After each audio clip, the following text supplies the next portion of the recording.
The rise of the Spanish Empire. This video is purely for entertainment and does not infringe on copyrights or laws. The rights to the novel and image belong to the original author. We do not claim ownership. Don't like waiting and want to listen to this fanfic in full now? Subscribe to our Patreon, where you'll find the best fanfics. Chapter 51 Assassination. The creation of the German Empire was a good thing for Carlo. The Franco-Prussian War had already made Carlo worried a year in advance. If the situation in Europe changed because of Carlo's arrival, it would most likely affect Carlo's judgment of the future. Although the time is different now, the situation is still moving slowly along the wheel of history, which means that Carlo's natural advantages as a time traveler still exist. Although the unified German Empire had become one of the most powerful countries on the European continent, Carlo did not intend to get close to the Germans at this time. Although Germany received a large amount of reparations from France, the Germans also needed a lot of money to develop their own country and might not be able to come up with enough funds to support Spain to satisfy Carlo. Another reason is that Spain's extremely important geographical location means that it cannot easily take sides, otherwise it will inevitably arouse the fear and hostility of other powerful countries. If Spain became a clear ally of the German Empire, it would truly become a common enemy of Britain and France. France does not want to be attacked from both north and south by German forces, and Britain does not want to see the western gate of the Mediterranean being influenced or even controlled by other countries. Before Spain becomes truly strong and able to decide its own destiny, the best way is to blur its position and waver between several powers. As long as Spain does not make its position clear, it does not have to worry about any powerful country invading Spain. Because no matter which country has ideas about Spain's homeland, other powers will not allow this power to occupy Spanish territory. If France wants to invade Spain, the Germans will make trouble. If Britain wants to invade Spain, both France and Germany will make trouble. Needless to say, the Germans will not have any idea of going to Spain due to their distance. Only a temporary swing left or right can ensure Spain's safety in the early stages and achieve relatively stable economic and industrial development. If it really takes a clear stand, it may soon be sanctioned by other powers, such as raising tariffs, restricting imports and exports, etc. This is also the sadness of small countries. Sometimes they really cannot control their own destiny. It seems to be wavering between two powerful countries, but in fact it is just to avoid offending either country and survive in the cracks. However, the vacillation strategy is not always applicable. If the powerful countries have reached a life and death struggle, the vacillation strategy will make them more conspicuous. No country will like a younger brother who is not firm in his stance. If one does not have the strength to be taken seriously and vacillates before the decisive battle, he will most likely be targeted by both sides and become the one who dies the fastest. Carlo's expectation for Spain is that the initial reforms will be successful within the next 10 years and that it will have the strength of a great power, almost like Italy today. In the next 20 years, we will be able to join the ranks of medium-sized powers and gain the right to control our own destiny. At that time, we will no longer have to survive in the cracks between powerful countries. As for the First World War that broke out more than 40 years later, Spain's reforms might have been completely successful by then, and Spain would have been able to leap from a chess piece on the chessboard to a chess player, or be a bystander and watch the development of the European situation. Anyway, no matter which option is chosen, there must be a prerequisite, that is, Spain itself has a certain strength that can make those powers pay attention to it. In Carlo's plan for Spain, military reform and economic and industrial reform are equally important and neither is dispensable. Economic and industrial reforms can greatly enhance Spain's overall national strength and return it to the throne of a great power. The reform of military strength is the only way to ensure that one's wallet is not damaged. Without sufficient military strength, the huge economy and industry will become fat meat in the mouths of the great powers. In other words, the United States and Europe are separated by the Atlantic Ocean. If the United States were on the European continent, its development would probably not be so smooth. The only good news now is that it is still early. In 1870, there are still more than 40 years before World War I, and Spain has enough time to carry out long and stable reforms in these 40 years. Reform cannot be fast, but must be stable. Too fast reform will arouse the anger of a large number of domestic opposition forces, which is not a good thing for Spain, which has just put down the rebellion in May 1870, in a luxurious manor in Madrid, Spain. This is one of the estates of the famous Spanish nobleman. The Duke of Osuna and his family own dozens of castles and estates throughout Spain, as well as a large amount of property, including countless lands. Of course, one of the reasons why the Duke of Osuna became famous is the famous painting the Duke of Osuna and his family painted by the famous Spanish painter Goya in 1788. As one of the top nobles in Spain, the Duke of Osuna should have been enjoying his luxurious life. But at this moment, the Duke's face not only did not show any relaxed smile, but his face was cloudy, and he looked very unhappy. Boom boom boom. There was the sound of leather boots stepping on the floor, and then a middle-aged man in butler's clothes walked in, and said to Duke Osuna respectfully, "It's ready, your highness. You can start the action at any time." The wine glass in the Duke's hand was gently shaken, and the deep red wine surged in the glass, and then gradually calmed down. "Can you ensure that the plan goes smoothly? You know, I don't want any accidents to happen. This plan can only succeed, not fail." The Duke of Osuna looked at his butler and put down the wine glass in his hand. "It will go smoothly, your highness. This plan has been carefully prepared. The 2 assassins who participated in the plan will be killed after the success to ensure that no more people will know about our plan didn't look so simple." He glanced at his butler and then left quickly. "Go and act. I hope you can bring me good news. May God bless you." The Duke of Osuna waved his hand, and the butler also left. About half an hour later, a sturdy man in a black robe walked in and saluted respectfully to the Duke of Osuna. "Your Highness. Shadow, I'll leave the aftermath to you." The Duke of Osuna finally smiled and said without a word,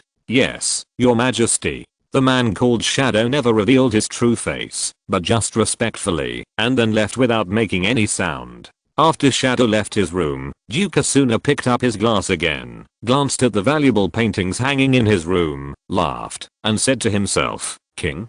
Prime Minister? Haha, how can an Italian become the King of Spain? If he doesn't even know the simple rules, how can he gain the support of the nobles?" That evening, the royal palace of Madrid. Primo walked out of the palace with a tired look on his face. Just now, he met with Carlo to report on the government's recent work, and submitted a plan to Carlo on the Spanish military reform plan. Carlo said that he would grant Primo the title of Duke in the near future, and hold a celebratory banquet to celebrate the end of the Spanish Civil War. Since the banquet was held in the name of celebrating the end of the civil unrest, Primo could not refuse, and could only repeatedly request that the scale of the banquet be reduced as much as possible, and that more money be used for government reforms.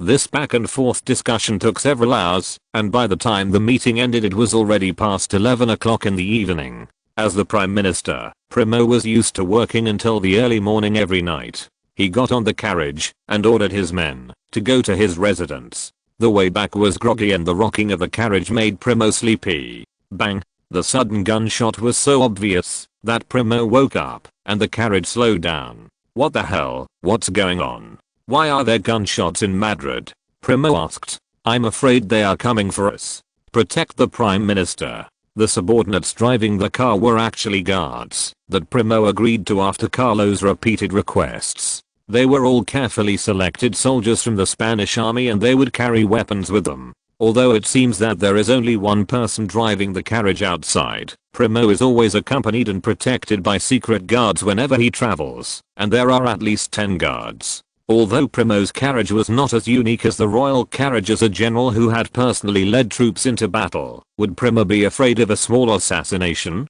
No. He is also surrounded by guards. Unless the enemy is a well-trained army of hundreds of people, or the opponent's carriage shooting skills are very accurate and Primo can be killed with a few shots, the assassination will most likely fail. Such obvious gunshots and fighting would quickly attract the police and army of Madrid. This place is not far from the royal palace, and the guards could arrive in a short time. Bang, bang, bang. The collision of several bullets and steel plates shocked the assassin and completely alarmed the guards who were secretly protecting Primo. The assassins had no choice but to try to aim at other parts of the carriage, praying that the bullets would pass through the carriage and hit Primo inside. As for whether Primo could be killed, there was no guarantee now. Who would have thought that a seemingly ordinary carriage would have steel plates? Originally, the bullets could easily penetrate the wooden carriage and hit the people inside, but if the entire carriage was protected by steel plates or iron sheets, the lethality would definitely be greatly reduced.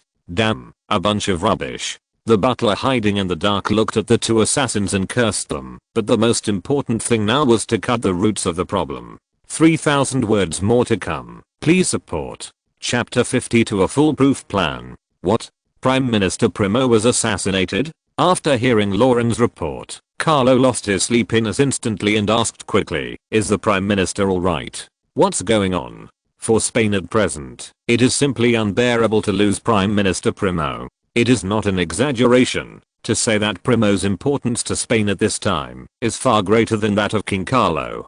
Carlo was too young to bring all the powers of Spain to heel. Only Primo, who came from the military and possessed great prestige in both the military and political circles, was currently suppressing those forces with ulterior motives. Cyrano is also far behind in this regard. Although Cyrano also came from the military, he also had a certain reputation in politics. But Cyrano leaned towards the conservative side and did not receive support from the reformist and progressive parties. Perhaps Cyrano was more loyal to Carlo personally than Primo, but he was not suitable to be the Prime Minister of Spain. He was more suitable for a military position such as Minister of War. Primo and Cyrano, one a scholar and one a warrior, are the best configuration for Spain at present. No matter who has an accident, Carlo does not want to see it. Prime Minister Primo was not injured, but when the guards went to hunt down the assassin, they only found 2 bodies. Butler Lauren said with a strange look on his face. 2 bodies? Carlo was stunned for a moment, then reacted, so he was silenced. Are there any specific clues? Not yet. Butler Lauren shook his head and said helplessly, the guy behind it was obviously prepared. In addition to the 2 assassin bodies whose identities cannot be ascertained, even the weapons used for the assassination were picked up. Carlo nodded. Since Prime Minister Primo was fine, the next thing would be easy. Investigate thoroughly and don't let go of any corner of Madrid. I want to know who wants to assassinate our Prime Minister and who wants to destroy our reforms in Spain. Yes, Your Majesty. Lauren nodded and went to convey Carlo's order. Although there were no clues, Carlo already had a rough idea of who might have assassinated Primo. The reason for assassinating Primo is probably because of his reforms. The current reforms go against the interests of factory owners, the church and the nobility. These 3 forces are probably the only ones who can send assassins to assassinate Prime Minister Primo. But the factory owners don't have the power to do this. Being able to send assassins and making plans to silence people means that they must have loyal enough subordinates. Currently, the factory owners who have not been liquidated in Madrid are basically small-scale factories. It is impossible for them to have the strength to train loyal killers. This also means that the most likely force to assassinate Prime Minister Primo is one of the nobles in the church. Although Carlo gained the support of most nobles through the royal parliament, this did not mean that some nobles had no objections to the government's reforms. What is the best way to stop reform? Of course, it is to kill the person who initiated the reform. No matter who planned this assassination, it was a serious provocation to the current Spanish government. Whether it was the nobility or the church, it was a good thing for Carlo. As long as he could obtain certain evidence, Carlo could openly liquidate the nobles or the church. The interests of the nobles who support him are not harmed. He can basically deal with those nobles who oppose him with confidence. Not to mention the church. The power of the church is an obstacle to both Carlo and the Spanish government. The sooner it is liquidated, the better it will be for Spain family. It was much better than continuing to. Spain is a Catholic country, and the influence of the church is quite huge. Only by controlling the entire church can Carlo's influence be effectively increased, and the stability of Spain be improved. The brainwashing ability of the church is better than that of the government. One of Carlo's plans is to use the church to promote the concept of a unified Spain and let the civilians in Catalonia and the Basque Country accept the concept that they are Spanish. Church schools can also promote Spanish. Many newspapers and companies in Catalonia and the Basque region still use local languages, which is why there are many separatist elements in the two regions. Only by using the same language, Spanish, can the probability of the emergence of independence element in these two regions be reduced, and assimilation be achieved as much as possible. Late at night, in a manor somewhere. What? The plan failed? Duke Asuna looked at the man called Shadow in disbelief, and asked in surprise. Primo's carriage was protected by steel plates, and the weapons of the two assassins were not strong. How was it handled? No one would have discovered it, right? Duke Asuna looked at Shadow and asked hastily. It's all been handled. I dismantled the two rifles, and scattered them around. No one would have discovered them. Shadow said. That's good. Damn Tours, he ruined my plan. It seems that Primo can only live for a while longer. Duke Asuna was still regretting that the assassination failed, and he had no sympathy for killing his butler. In fact, this is normal manager of some of Madrid's industries, and had only been the steward of this estate for a few years. Naturally, he had not yet gained the full trust of the Duke of Asuna. Since there is no trust, it is only natural that he would be silenced after the assassination. The government should investigate this assassination soon. Your Highness, do you want to hide outside? Shadow suggested. Safe and sound. It is estimated that the nobles in the church are also in the process of screening. Not necessary for now. Shadow, you have to believe in your ability to deal with the aftermath. Duke Asuna smiled, without any panic. Let Primo investigate. To Italians, what can he find out? Oh, maybe we'll have something interesting to watch when Primo finds out the assassin is Italian. Don't forget that the king above us is Italian. Will Primo suspect the king? It's really exciting. Haha. The Duke of Asuna made careful preparations for the assassination. Both assassins were Italians who entered Spain as laborers, and were just ordinary people before the assassination. This manor is one of the many properties of the Duke of Asuna, and not many people know who the butler is. Especially since Tours only became the steward of this estate a few years ago. Very few people knew about this. Perhaps Primo could turn Madrid upside down and still not find any useful information. By then, would Primo really not suspect Carlo, who is also Italian? Even if he could not successfully assassinate Primo, the worst that could happen was to sow discord between Carlo and Primo. This was the Duke of Asuna's plan. As long as the relationship between Carlo and Primo is destroyed, Carlo will not be able to strongly support Primo's reforms, because this will greatly enhance Primo's personal reputation. This would also achieve the Duke of Asuna's goal, which is to prevent Primo's reforms from happening, and ensure that his own interests would not suffer too much damage. Even if all the plans failed, the Duke of Asuna would not be suspected of anything, and could wait for another opportunity to assassinate Primo. This was the so-called foolproof plan. First update. Please support. Chapter 53 to accuse someone of a crime. Assassination of Prime Minister Primo also alerted Carlo that he must have an intelligence organization loyal to him to gather information for him.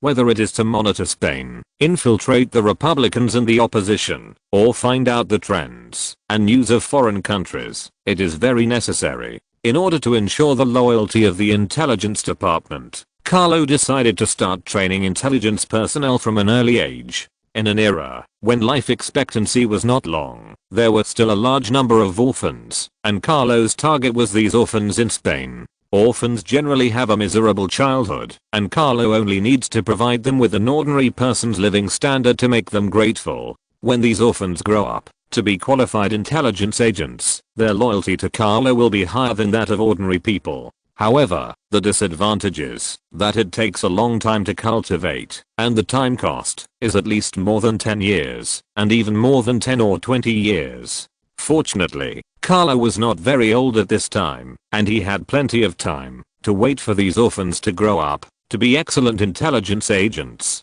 However, considering that some intelligence personnel are needed at present, while waiting for these orphans to grow up, we can also give priority to training a group of more ordinary intelligence personnel to use as a makeshift. On Prime Minister Primo's side, a large-scale screening for assassinations has begun. However, it is very difficult to find clues in the huge city of Madrid. At least it cannot be done in a short period of time. But are clues really that important? The assassination was actually an opportunity that gave Carlo and Primo ample reason to liquidate the government's opponents. Assassinating the prime minister was definitely a very serious crime. No matter who was accused of this crime, it would be easy to launch a massive purge against them. Now that the Carolists have been defeated, who else can resist the Spanish government, which is tending towards stability? The day after the assassination, Primo asked to see Carlo and proposed a plan to use the assassination as an opportunity to liquidate the church in one fell swoop.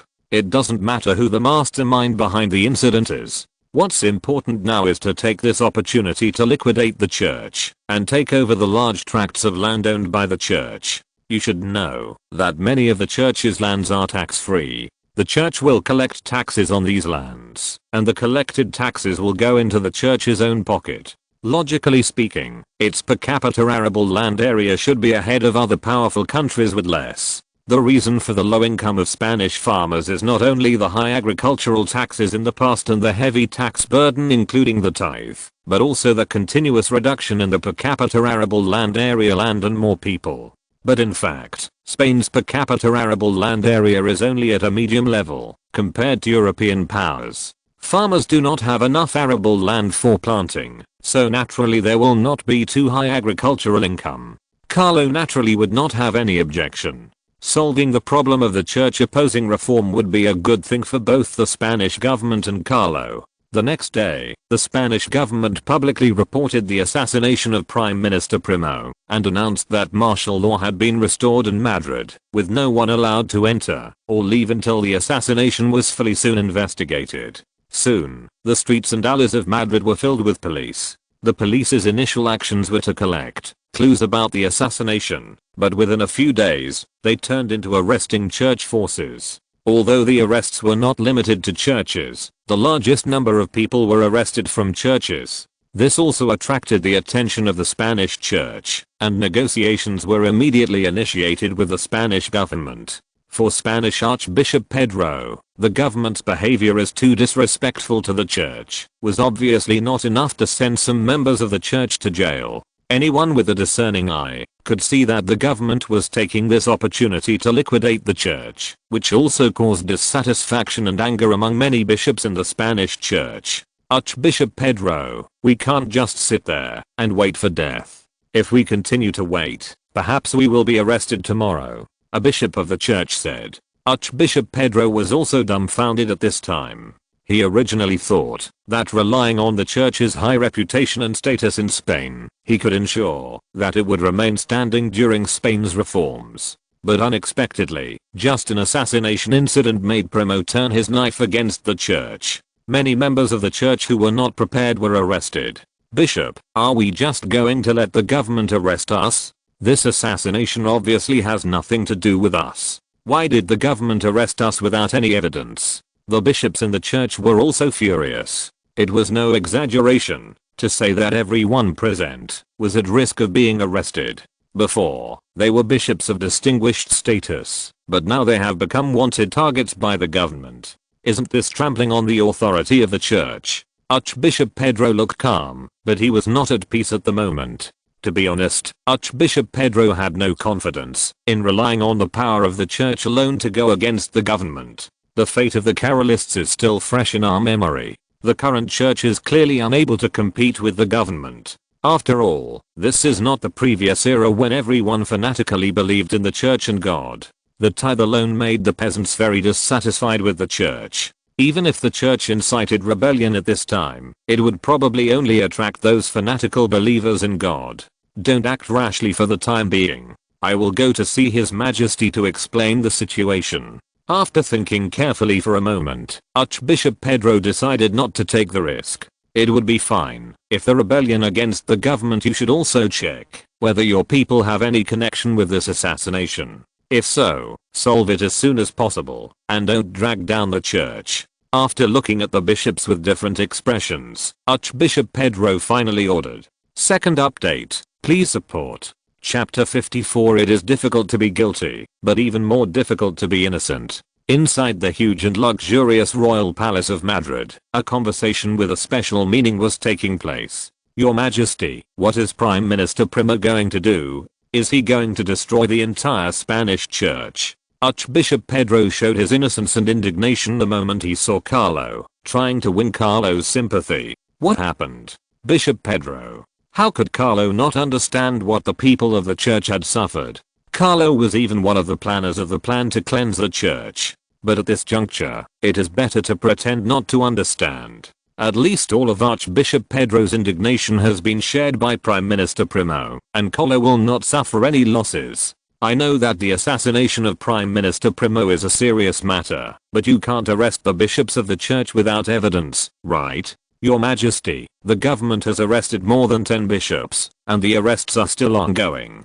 If you don't stop it, I'm afraid I will be arrested by Prime Minister Primo tomorrow. Archbishop Pedro continued. It's not that serious, right? Bishop Pedro. I agreed to conduct a full-scale search in Madrid. If bishops are arrested, they must be suspects, right? If you have any questions, you can go to Prime Minister Primo to protest. Primo's cleansing of the church. The best way is to kick the ball to Primo. Carlo's meaning was very simple. If Archbishop Pedro had sufficient evidence to prove that the bishops were innocent, he could certainly put pressure on Prime Minister Primo and demand that the government release the church personnel. But this is where the difficulty lies. Although Prime Minister Primo did not have complete evidence to prove the church's responsibility, it was still easy for him to produce some evidence to accuse these church members. Proving guilt is difficult. Proving innocence is even more difficult. Archbishop Pedro obviously does not have sufficient evidence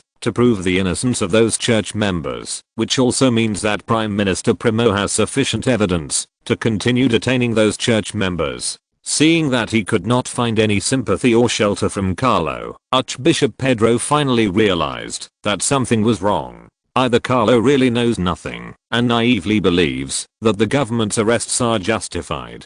Either Carlo knew everything, or even the arrest of church members was planned by Carlo and the government with the purpose of liquidating the church. But no matter which outcome it is not a good thing for the current church and Archbishop Pedro. If we cannot get the support of the king and rely solely on the power of the church to fight against the current government, it would be like an egg hitting a stone. The fact that Primo controls the army means that the church is doomed to be unable to compete with the government. And Carlo's words also reminded Archbishop Pedro that compared with the church, the government was obviously on the side of public opinion. It is reasonable that the assassination of the prime minister led to a city-wide manhunt, right? It is reasonable to arrest suspects found during the manhunt, right?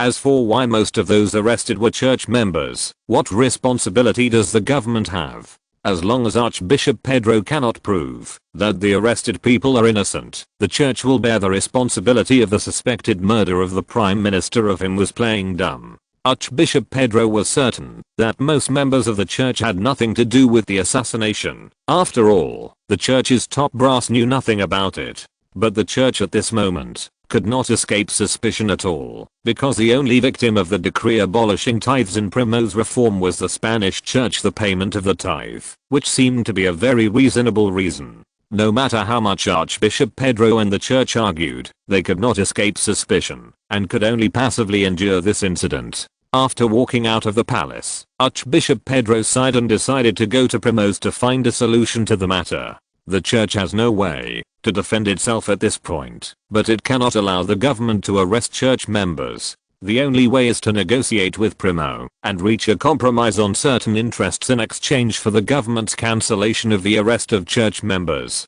Primo is not just a guy from the military. Archbishop Pedro knew that if he held talks with Primo, even if he could resolve the incident, it would be a huge loss for the church. But there was nothing that could be done at this time to overthrow the government. More importantly, even the Pope is trapped in the Vatican Palace, so what can these archbishops do? Facts have proven that religious power can no longer be compared with political power. In front of the huge institution of the national government, religious forces must and have to give in. In Primo's mansion, Prime Minister Primo is asking about the arrest. Upon hearing the news that Archbishop Pedro wanted to see him, Primo smiled and didn't seem surprised at all. "Dear Prime Minister, when will you give up arresting church members?" Pedro looked angry as soon as he entered the room and was quite dissatisfied with the government's arrest. Bishop Pedro, shouldn't you ask the bishops of the church? When all the fish that slipped through the net are arrested, it is time for the police to stop their actions. Primo said with a smile, how you treat devout believers in God. Archbishop Pedro always wanted to keep himself on the initiative and kept challenging Prime Minister Primo. No, Bishop Pedro. If they have nothing to do with the assassination, I believe no police will come looking for them. If you want to exonerate them, please bring sufficient evidence. Prime Minister Primo is not a weak person that you want to challenge the government's authority for these bishops. First update, please support. I beg you brothers to give me a follow-up reading. Today's follow-up reading is important. If you're listening to this novel on a channel other than Fanfic World, it means they downloaded and uploaded it without effort. We cordially invite you to visit our channel, Mundo Fanfic Novelos. There you'll find the original version of this story and you can explore many other novels of various genres. We're waiting for you to immerse yourself in a world of incredible novels. Chapter 55, Exchange of Interests. Hearing Primo's questioning, Archbishop Pedro couldn't help but swallow. The sense of oppression brought by Prime Minister Primo is still very strong, especially since he had just put down the Carolist rebellion not long ago. Archbishop Pedro certainly does not want to be bullied, but is there any good way to resist Primo's government at the moment? With the precedent of the Carolists, Archbishop Pedro had no confidence in the church's resistance. No, it's not like that. Archbishop Pedro said quickly, of course I will not resist the government. I just put forward some opinions on the arrest of church members. Bishop Pedro, I already know your opinion. But the assassination is a serious matter, and it needs to be investigated thoroughly to determine whether there is any suspicion. Prime Minister Primo said, please wait patiently for a while. If the arrested person does not have any suspicion, he will return safely. Hearing Prime Minister Primo say this, Archbishop Pedro almost wanted to laugh. If the arrests were really so serious and responsible, how could so many church members be arrested? When they arrested someone, there was not much evidence, but when they released him, they needed complete evidence to prove that he was not a suspect. Isn't this just a lie? And even if they finally investigated thoroughly and released the person, the police on the other side will continue to arrest other church members. Go and arresting too. Prime Minister Primo, what can we do to prove the innocence of the church? I swear to God that the Spanish church was absolutely not involved in the plan to assassinate you, and those arrested bishops are innocent. Archbishop Pedro said helplessly, and the help of other forces is needed. Before that, Archbishop Pedro's only thought was to reach a temporary compromise with the government in exchange for the church to survive the assassination. You know, Pedro, because of this assassination, many government tasks have been delayed for a long time. I was planning to issue the second batch of industrial bonds. After the assassination, how can you let the people buy government bonds with confidence? Prime Minister Primo suddenly said. Hearing this, Archbishop Pedro immediately understood what Primo wanted. In order to ensure the temporary safety of the church, Archbishop Pedro had no choice but to give up the interests of the church. Although I'm sure that the church has nothing to do with the assassination, as a Spaniard, how can I ignore the development of the country? I believe that God does not want to see this. On behalf of the Spanish church, I'm willing to purchase industrial bonds issued by the government and donate 2 million pesetas to the government.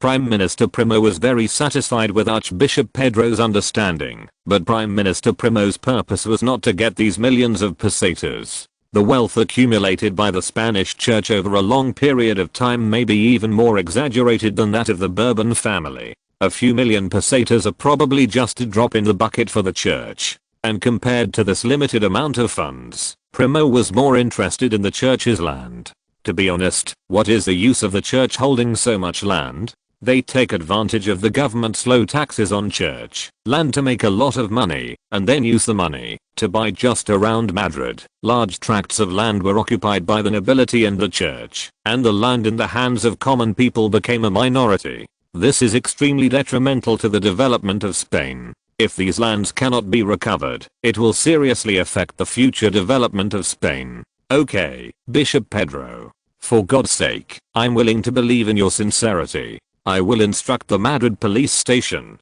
to conduct more detailed screening when arresting people, to avoid accidentally hurting innocent people. Of course, I will also ask them to screen carefully the captured church members and release them if there are no problems. Someone will contact you when the time comes. I deeply apologize for the trouble caused to the church. I believe that the matter will be resolved satisfactorily in the near future, and no church member will be wrongly accused, Primo said with a smile. After making sure that Archbishop Pedro was willing to sacrifice the interests of the church for those bishops, Primo achieved his goal. As for the more detailed negotiations with the church on how to use money and land to bail out those church members, that was not what Primo should do. As the Prime Minister of Spain, Primo has more important things to do, and naturally will not abandon other things for some land of the church. Anyway, the officials in the finance department are professionals in haggling, and they will never let the government suffer any loss.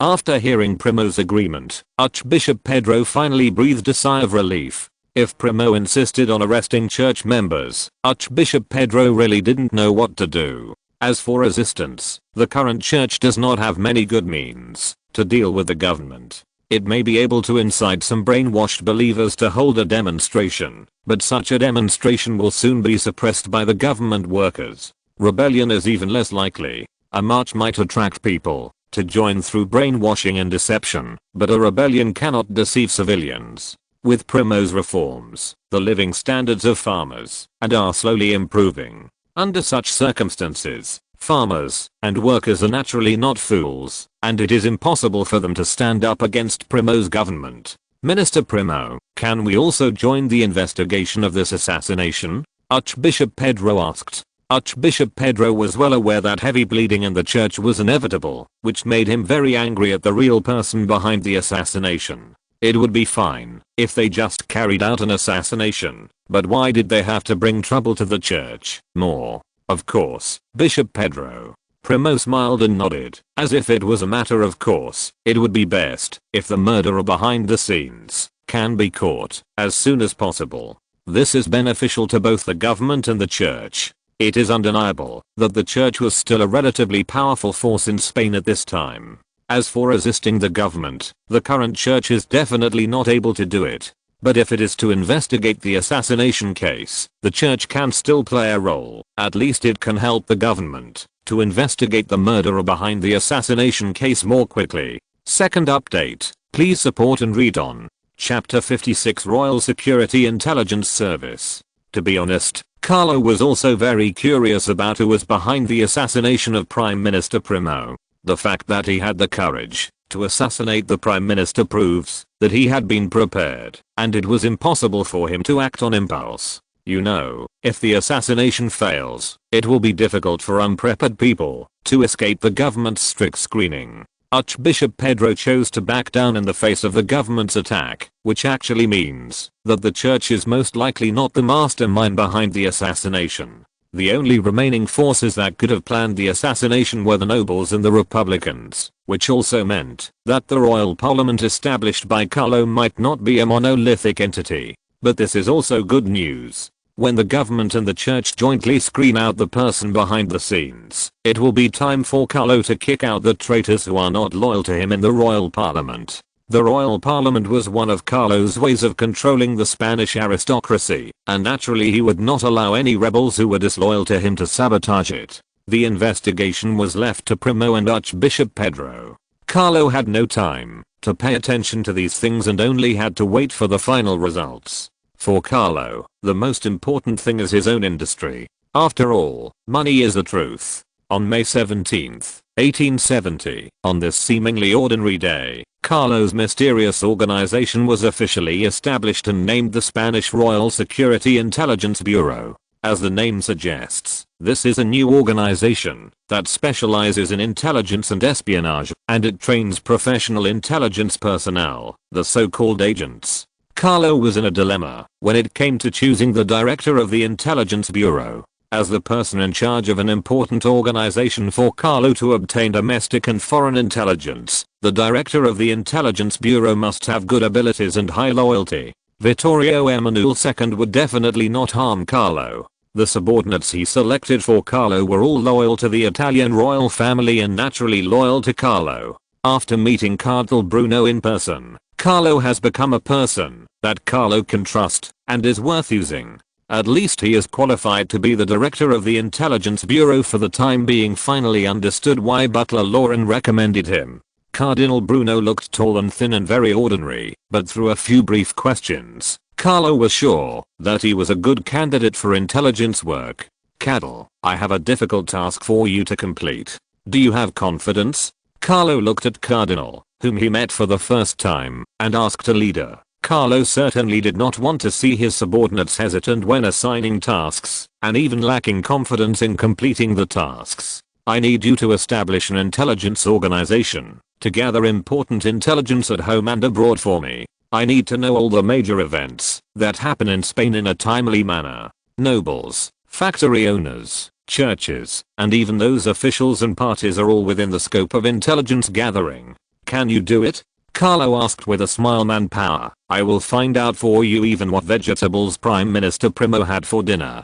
Cardinal Bruno said immediately. The target is certainly not Prime Minister Primo.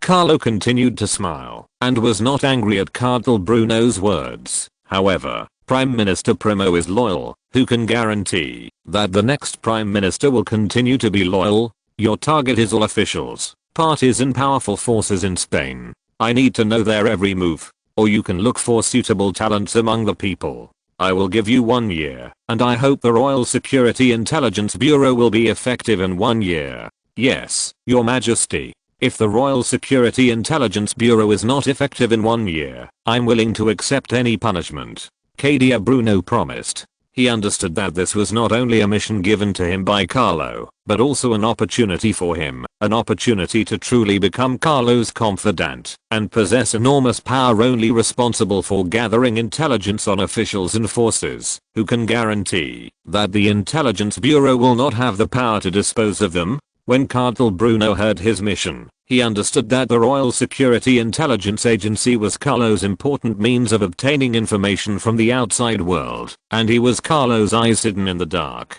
Eyes can also be turned into butcher knives at any time, and wielded against disloyal officials and forces when necessary. The establishment of the Royal Security Intelligence Service was so quiet that even Primo didn't know what Carlo was, apart from giving Cardinal Bruno 500,000 pesetas and allowing him to choose any man from the guards. Carlo did not give Cardinal Bruno any other help. Caddy Bruno's task was to initially establish the Royal Security Intelligence Service within this year and start gathering intelligence on domestic officials and forces. A year later, it would be time to test the results into the core of power in Spain. But if the establishment of the Royal Security Intelligence Service fails, Caddy Bruno will not only lose this precious opportunity, but also lose Carlo's trust. Because of the special nature of the Royal Security Intelligence Bureau, all personnel intelligence who join the Bureau will receive top-notch welfare benefits. The salary is much higher than that of Spanish soldiers and royal guards. If an intelligence officer dies due to intelligence work, his family will receive compensation to ensure that his family can survive. If Cardinal Bruno cannot train a group of qualified intelligence personnel, even though he is paid and has people to work with, then we should indeed doubt whether there is something wrong with his ability. Carlo initially doubted whether Caddy Bruno could get the Royal Security Intelligence Service back on track within a year. But after hearing Cardinal Bruno's selection criteria for intelligence personnel a few days later, Carlo dispelled his doubts. The entire Royal Guards had about 2,500 people. After Cardinal Bruno's strict screening and selection, less than 50 of them were qualified to join the intelligence agency. On average, only 2 out of every 100 guard soldiers passed the screening and selection.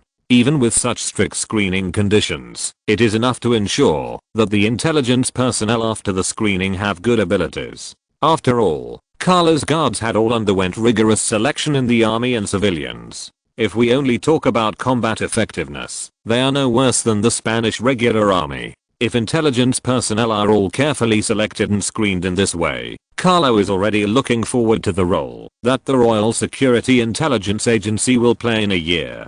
First update, please support.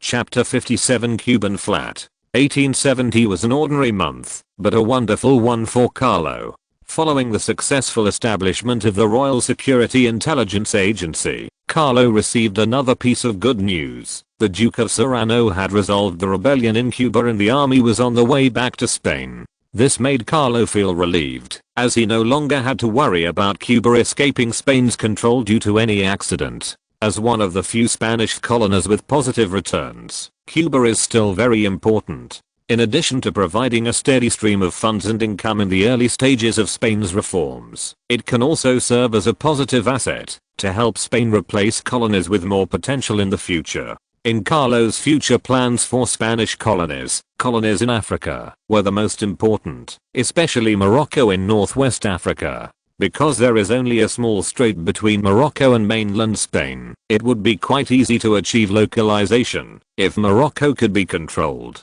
Only colonies that can be localized are territories that can be truly defended. After all, the era cannot last long.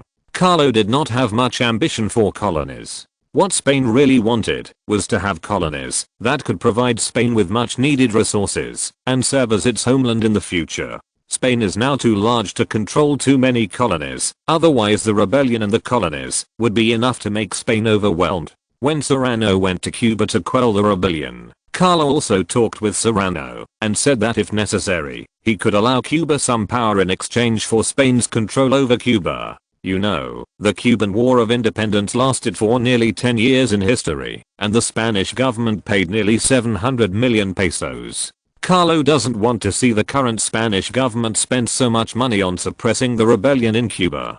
The best way is to make some compromises with the Cuban government and delay it as long as possible. Carlo's goal is simply to ensure that there will be no problems in Cuba for the next decade or so. As for whether Cuba will launch another war of independence in more than 10 years, that is something that the country that takes over Cuba at that time should consider. Serrano did exactly that. As a former governor of Cuba, Duke Serrano knew everything about the situation in Cuba. It did not require much investigation for Duke Serrano to know which forces could be won over and which forces needed to be dealt with first, so the efficiency of suppressing the rebellion was naturally doubled. Of course, the troops that accompanied Serrano to Cuba also played a crucial role. Without these 5,000 strong troops, some forces in Cuba would not necessarily have cooperated with Serrano's actions. In short, after promising political reforms in Cuba and granting more power to certain forces, the Cuban War of Independence officially ended, and Serrano led his army on the journey back to Spain. For Carlo, he could finally prepare to begin to reward the army lavishly and train a new group of nobles loyal to him. After Primo put down the Carlist rebellion, Carlo wanted to confer the title of Duke on Primo, and a corresponding celebration ceremony was also being prepared. However, due to various delays, it was delayed until May, which happened to be the time when Serrano put down the rebellion. Carlo immediately decided to hold two celebration ceremonies at the same time and confer titles on Serrano and Primo at the same time. Since Serrano was already a duke, Carlo decided to make him a Grand Duke to gain Serrano's loyalty. Primo will also be conferred the title of duke and become an important figure among the Spanish nobility. Carlo considered for a long time before conferring the title of Grand Duke on Serrano. Compared with Primo, Serrano was more conservative and his stance was also that of the royalist faction. To put it more simply, although Serrano and Primo can be regarded as Carlo's right-hand men, Primo is more loyal to Spain. He only chooses to be loyal to Carlo because Carlo is the king of Spain. Serrano was different. His political stance was more royalist, and his loyalty to Carlo was not necessarily less than that of Spain. Moreover, Serrano's prestige in the army is no less than Primo's. If Carlo can gain Serrano's absolute loyalty, his position in Spain will be completely secure. Even if he loses Primo's support, Carlo does not have to worry about the instability of his throne. At least he is qualified to engage in politics struggle with Primo or the next prime minister. Otherwise, how could he compete for power with the next prime minister relying solely on his status as an outsider and more than 2,000 royal guards?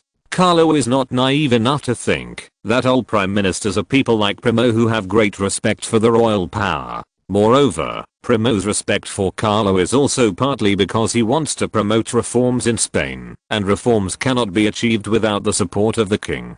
So no matter what the relationship with Primo is now, it is very necessary to make plans for the future and to make plans for gradually taking on more power.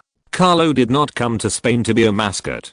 If he wanted to realize his ideals and ambitions, he had to have a certain influence in the government, or at least be able to interfere with the government's decisions at certain times. Serrano's returning fleet set out on May 22nd, and it would take at least June to reach Spain.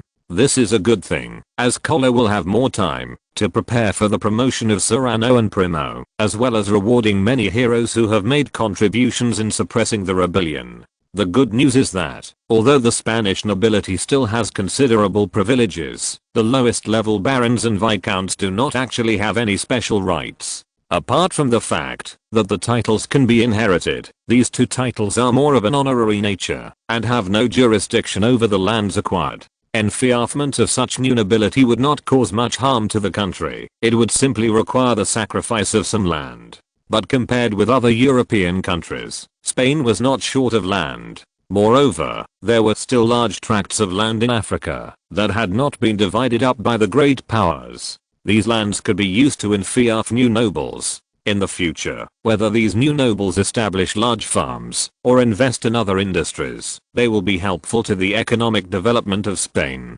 Moreover, compared with the traditional Spanish nobles, the nobles appointed by Carlo himself are obviously more loyal, and they also prefer the method of conferring titles based on military merit. Second update, please support. Chapter 58 Serrano returns home. The grand ceremony of consecration will be held in July 1870. The army led by the Duke of Serrano is expected to return to Spain in mid to late June. After more than a week of rest, I can attend the consecration ceremony and a small-scale military parade in Madrid. The purpose of the military parade was also very simple. First, it was to celebrate that Spain had resolved the rebellion problems at home and in the colonies one after another, and that the Spanish people could finally usher in peace. Secondly, it is also a deterrent to the Republicans and other forces with ulterior motives in Spain. Even the Carlists and Cuban separatists can be dealt with, and other forces will also have to consider whether they can pose a threat to the Spanish government. For the Spanish people, the investiture ceremony and military parade are not only fun to watch, but also can inspire the patriotic enthusiasm of some people and their admiration for military merit. After all, most of the soldiers who received titles and awards were ordinary people. If they could do it, why couldn't other Spanish civilians do it? Since early June, the government has been warming up for the sealing ceremony. Newspapers, including The Sun and others, have also been publishing news about the investiture ceremony and making bold guesses about the nobles who will be invested in the ceremony.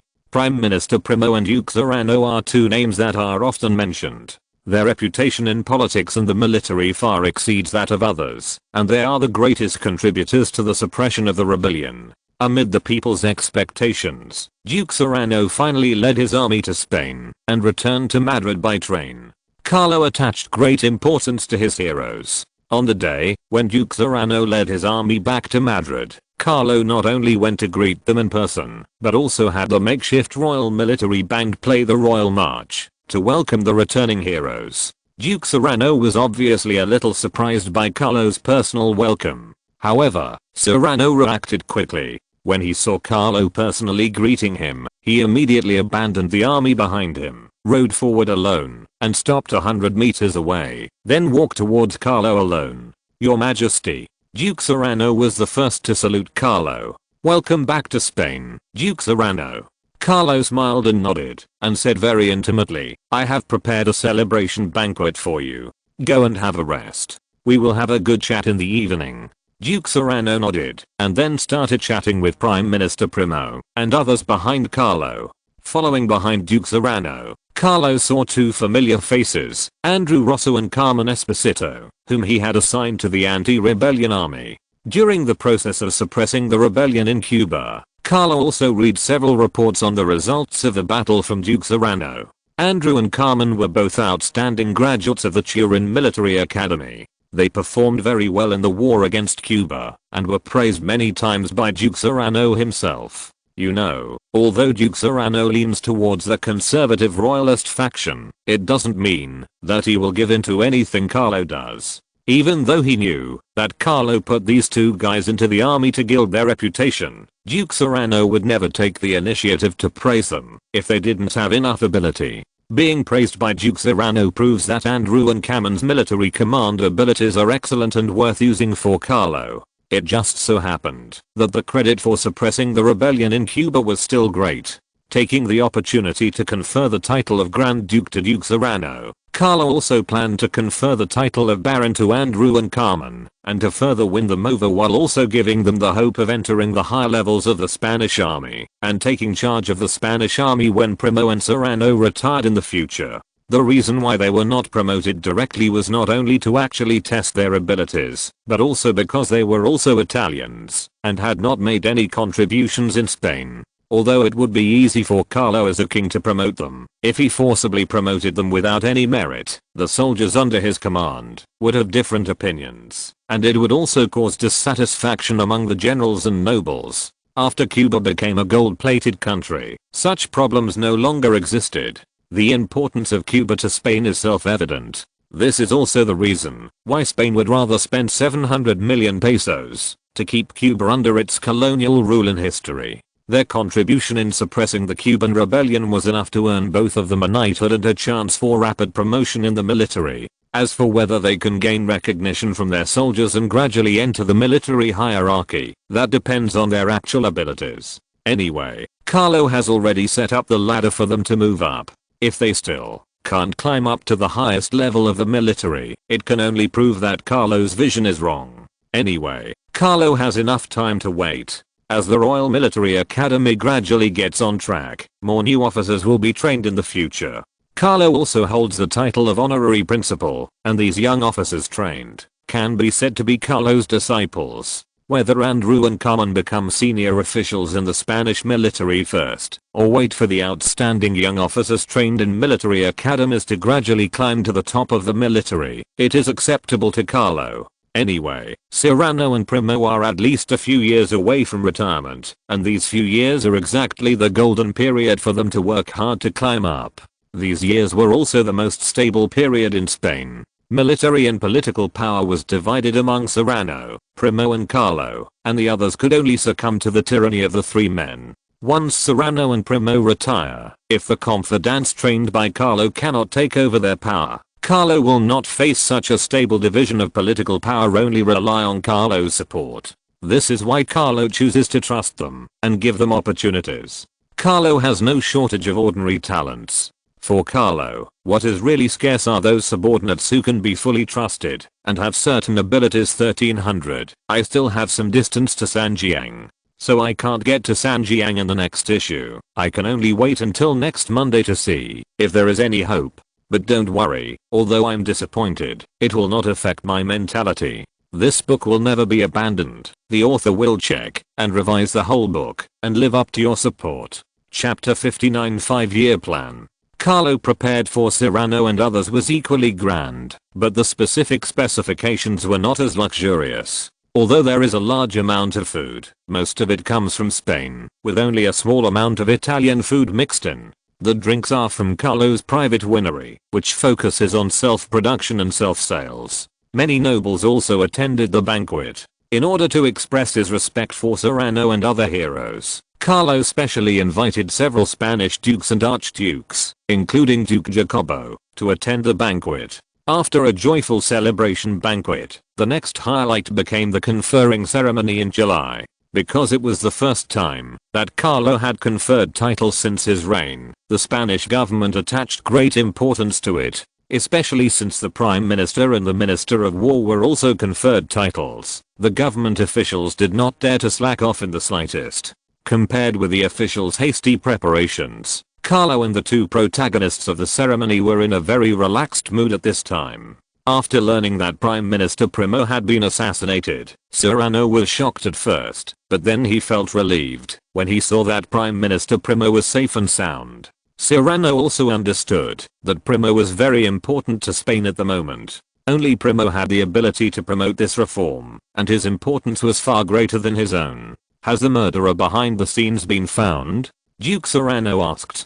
the murderer behind the scenes, is not trying to assassinate Prime Minister Primo, but wants to destroy the future of Spain. As countries around the world become increasingly powerful, if does Spain not keep up with the trend to promote revolution and accelerate industrial and economic development, the gap between it and the great powers will become larger and larger. Not yet, but I believe there will be results soon, Primo said helplessly. Although a large amount of land and nearly 8 million pesetas were extorted from the church, the feeling of being plotted against was not pleasant. Promote reforms? Serrano asked curiously. Of course. Primo nodded and replied, Spain is too bad in all aspects, we must hurry up to reform. At the same time, a lot of investment is also needed in industry, agriculture, medical care, education, etc., including the construction of railways and roads. My god, I don't know how long the government can sustain this financially, it's such a huge hole.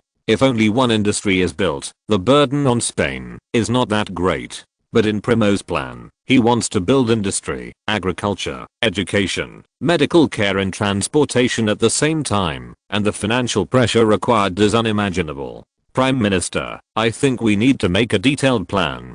Carlo interrupted at this time. If so many industries are laid out at the same time, it will be a huge burden on our finances, and we can't even bear it at all. Although we can also obtain funds through foreign loans, this method not only has high interest rates, but also has some additional conditions. If possible, I hope we can divide the reform and construction tasks into stages and complete them one by one. Your Majesty, can you tell me more about it? Primo became interested at this time and stared at Carlo with curiosity. It's just my personal idea. Carlo smiled and said, for example, we can set a 5-year period and formulate a 5-year development plan. During these 5 years, we can set a small goal for each industry and complete it in 5 years. But if they accumulate over time, they can have a huge impact on Spain. Perhaps one 5-year plan cannot enable Spain to complete its reforms, but 2 or even 3 5-year plans will definitely bring about some new changes in Spain. No concept of multi-year plans. The reason is very simple. The terms of office of the cabinets in European countries are different, and there are also great differences in the choice of governing strategies. Prime ministers like Bismarck served for decades, but prime ministers of Britain and Italy served for much shorter periods of time, sometimes less than a year.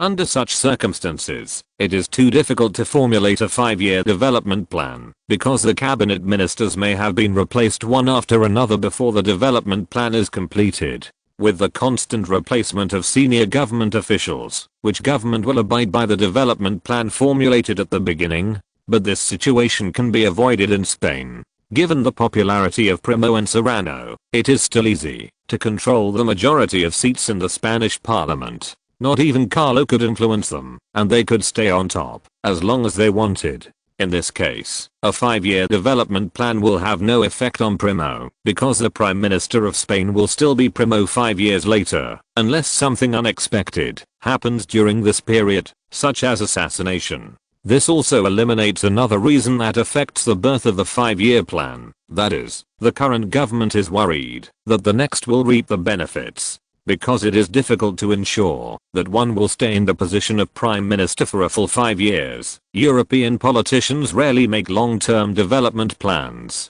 Otherwise, the development plan he had worked so hard to promote would most likely become a wedding dress for others, and the results would only be enjoyed by the next government. Great, Your Majesty, it's a perfect proposal. Primo was in high spirits and said to Carlo with a smile, I still need to discuss the specific 5-year plan with the government, but the general idea is indeed suitable for Spain now. Once the details of the first 5-year plan are finalized, I will submit it to you, Your Majesty. Carlo was relieved that Primo was not obsessed with developing all industries at the same time. If Primo was too radical and wanted to complete all reforms in a short period of time, Carlo really didn't know how to stop Primo. The outcome of radical reforms is usually not good, and reforms that are too hasty and without any preparation often do not have very good results. Second update, please support. Chapter 60 Sealing and Parade. The consecration ceremony came as scheduled. Serrano went a step further in his noble title of Duke and became a truly rare Grand Duke in Spain. Primo was also promoted from Marquis to Duke, which at least matched his status in the army and government. Because he had successively suppressed the Carolist rebellion and the Cuban rebellion, Carlo was in a good mood and was not stingy at all in conferring rewards of titles. In addition to a Grand Duke and a Duke, 2 Earls, 7 Viscounts and more than a dozen barons were added to this ceremony, and Andrew and Carmen were also on the list. Although both of them were barons of the lowest rank, they had at least entered the ranks of the Spanish nobility, and their status had been greatly improved compared to before. The promotion of the two men was not only reflected in their noble titles. Because of their meritorious service in the war against the Cuban rebels, their military ranks were also exceptionally promoted from lieutenant to major, and they were appointed as battalion commanders. With Carlo's trust in their contributions, as long as nothing unexpected happens, they will be able to climb to the level of group leader in a few years.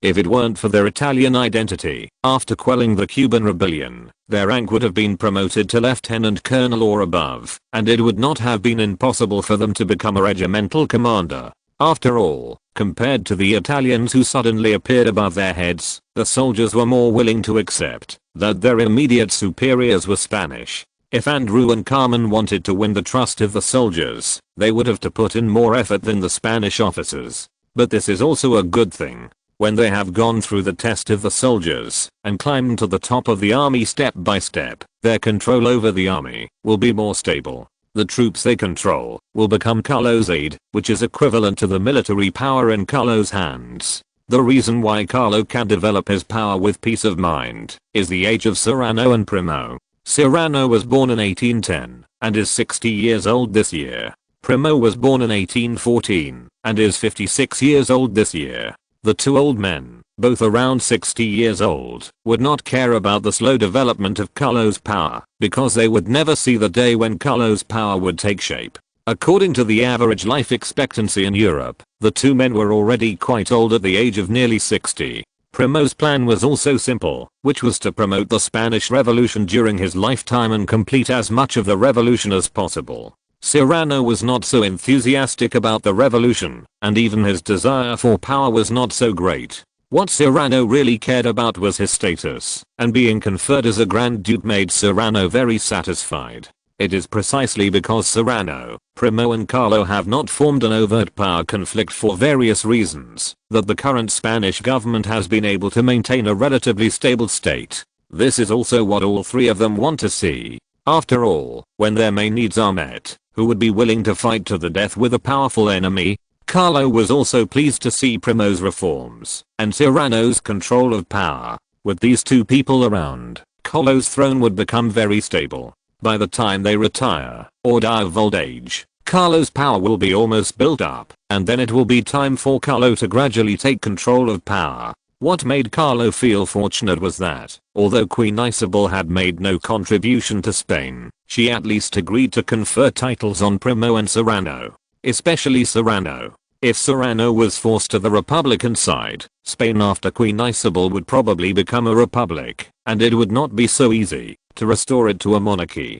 The reason why Alfonso XII was able to achieve restoration in history was that the Republican government at that time was unpopular, and Primo was assassinated early, so the current situation in Spain was even more chaotic than during the reign of Queen Isabella. If Primo had been a Republican and had not been assassinated, perhaps Spain would have become a complete republic. It can only be said that Primo, who supported the monarchy, was a great help to Carlo.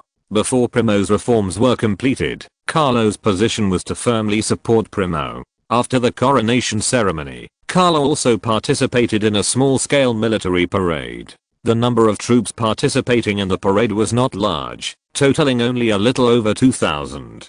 But I have to admit that the shock of seeing an army of more than 2,000 people marching past me was incomparable. Looking at the mighty army marching past him, and then glancing at the crowd watching around him, Carlo couldn't help but feel elated. This was his army, these were his people. No matter how Spain developed in history, at this time, and in this world, he was the king of Spain, the sole ruler of Spain. In order to commend the soldiers' contributions, relevant news will be published throughout Spain, so that all Spaniards will know which nobles have been enthroned, and their contributions to Spain. This is also Carlo's purpose. At least let the Spaniards understand that the nobles are nobles because they have made great contributions to Spain. Even though the public's attitude towards the nobility would not change drastically, Carlo would like to see some minor changes. After all, the king and the nobles are one and the same. If the noble's reputation is completely ruined, how good can the reputation of the king, who is the greatest noble, be? On the other hand, Carlo also hoped to arouse the desire of soldiers in the public for knighthood for military merit. Only when soldiers see the benefits of gaining military merit will they truly work hard for the country and the government. Only by allowing the people to see the tremendous changes that being awarded titles for military merit has brought to themselves can the people not be averse to joining the army, and even actively and enthusiastically join the army. It is quite effective in boosting the morale of the troops. After the consecration ceremony, Primo became even busier because he has to devote all his energy to government work. Reform and national development are the top priorities, and in his spare time he has to investigate the real culprit behind the assassination. Fortunately, after Serrano returned from Cuba, he could help Primo handle some government affairs. After all, Serrano had served as the prime minister of the Spanish interim government before the parliamentary elections. Although he was not excellent in handling government affairs, he was definitely proficient in it. With the joint efforts of Serrano and Primo, Spain will also usher in a period of stable development. Carlo is also looking forward to the speed of Spain's future development to see whether this once famous empire can find new life after a long period of decline. First update, please support. Chapter 61 The Joy of the King. Primo's actions were swift. Shortly after the military parade ended, the Spanish government announced a reform of government departments, cutting some meaningless departments and merging departments with similar management scope. After the reform government, the number of Spanish cabinet departments was also streamlined. The army and navy departments were integrated into the Ministry of Defense, and Archduke Serrano was promoted to Minister of Defense. There was no money to develop the navy, so there was no need for the navy department to exist separately. It seems that the Army and Navy departments were merged into the Ministry of National Defense, but in fact, the importance of the Navy department was weakened because the minister in charge of the Ministry of National Defense was Army Marshal Serrano. The Interior Department is split into the Public Security Department and the Civil Affairs Department, together with Finance, Industry, Agriculture, Health and Education, as well as Defense and Foreign Affairs, which together make up Spain's new cabinet system. The cabinet consists of 9 ministers and Prime Minister Primo, a total of 10 people. After streamlining the number of cabinets, the administrative efficiency of the cabinet can also be improved. Looking at these 9 cabinet departments, the most important ones at present are the 3 departments of Defense, Finance and Industry. Finance and industry are related to the overall development of Spain, while national defense is related to the territorial security of Spain. This also leads to the fact that the leaders of these 3 departments are all well-known figures in Spain. Minister Primo is also the finance minister, and although the name of industry minister Manuel Ruz Zorrilla is relatively unfamiliar, he is also a relatively prestigious figure in the political arena. Ruz was born in Burgo de Osma, graduated in law from the University of Madrid, and was deeply influenced by radicalism. In terms of school of thought, Ruz was in favor of revolution in Spain, which is why he was able to become Minister of Industry. Ruz, who had participated in several revolutions, naturally accumulated a lot of reputation, and served as Minister of Religion and Minister of Justice. Although there is still a big gap compared to Primo and Serrano, Ruz is considered the 3rd most important figure in Spanish politics, and is still quite popular among the revolutionary factions.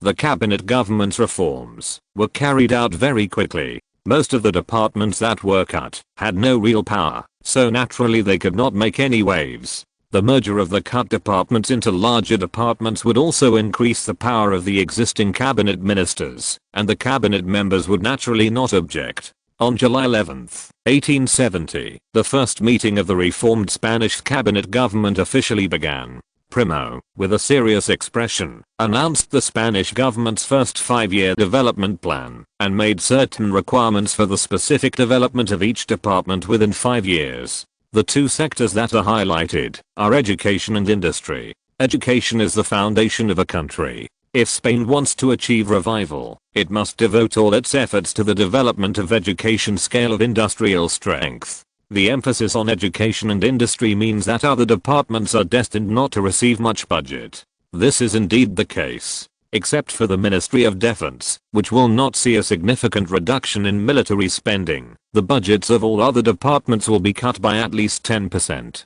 This part of the budget cuts will be given priority to the education and industrial sectors. To deploy Spain's education and industrial development they were all promoted by Primo and can be replaced at any time. After determining the tone of Spain's future development, the rest of the things become boring. Carlo suddenly realized that government affairs seemed to have little to do with him, and the reforms basically had no impact on him. As the King of Spain, it seems that the only thing Carlo can do in a day is to have some fun, apart from eating good food.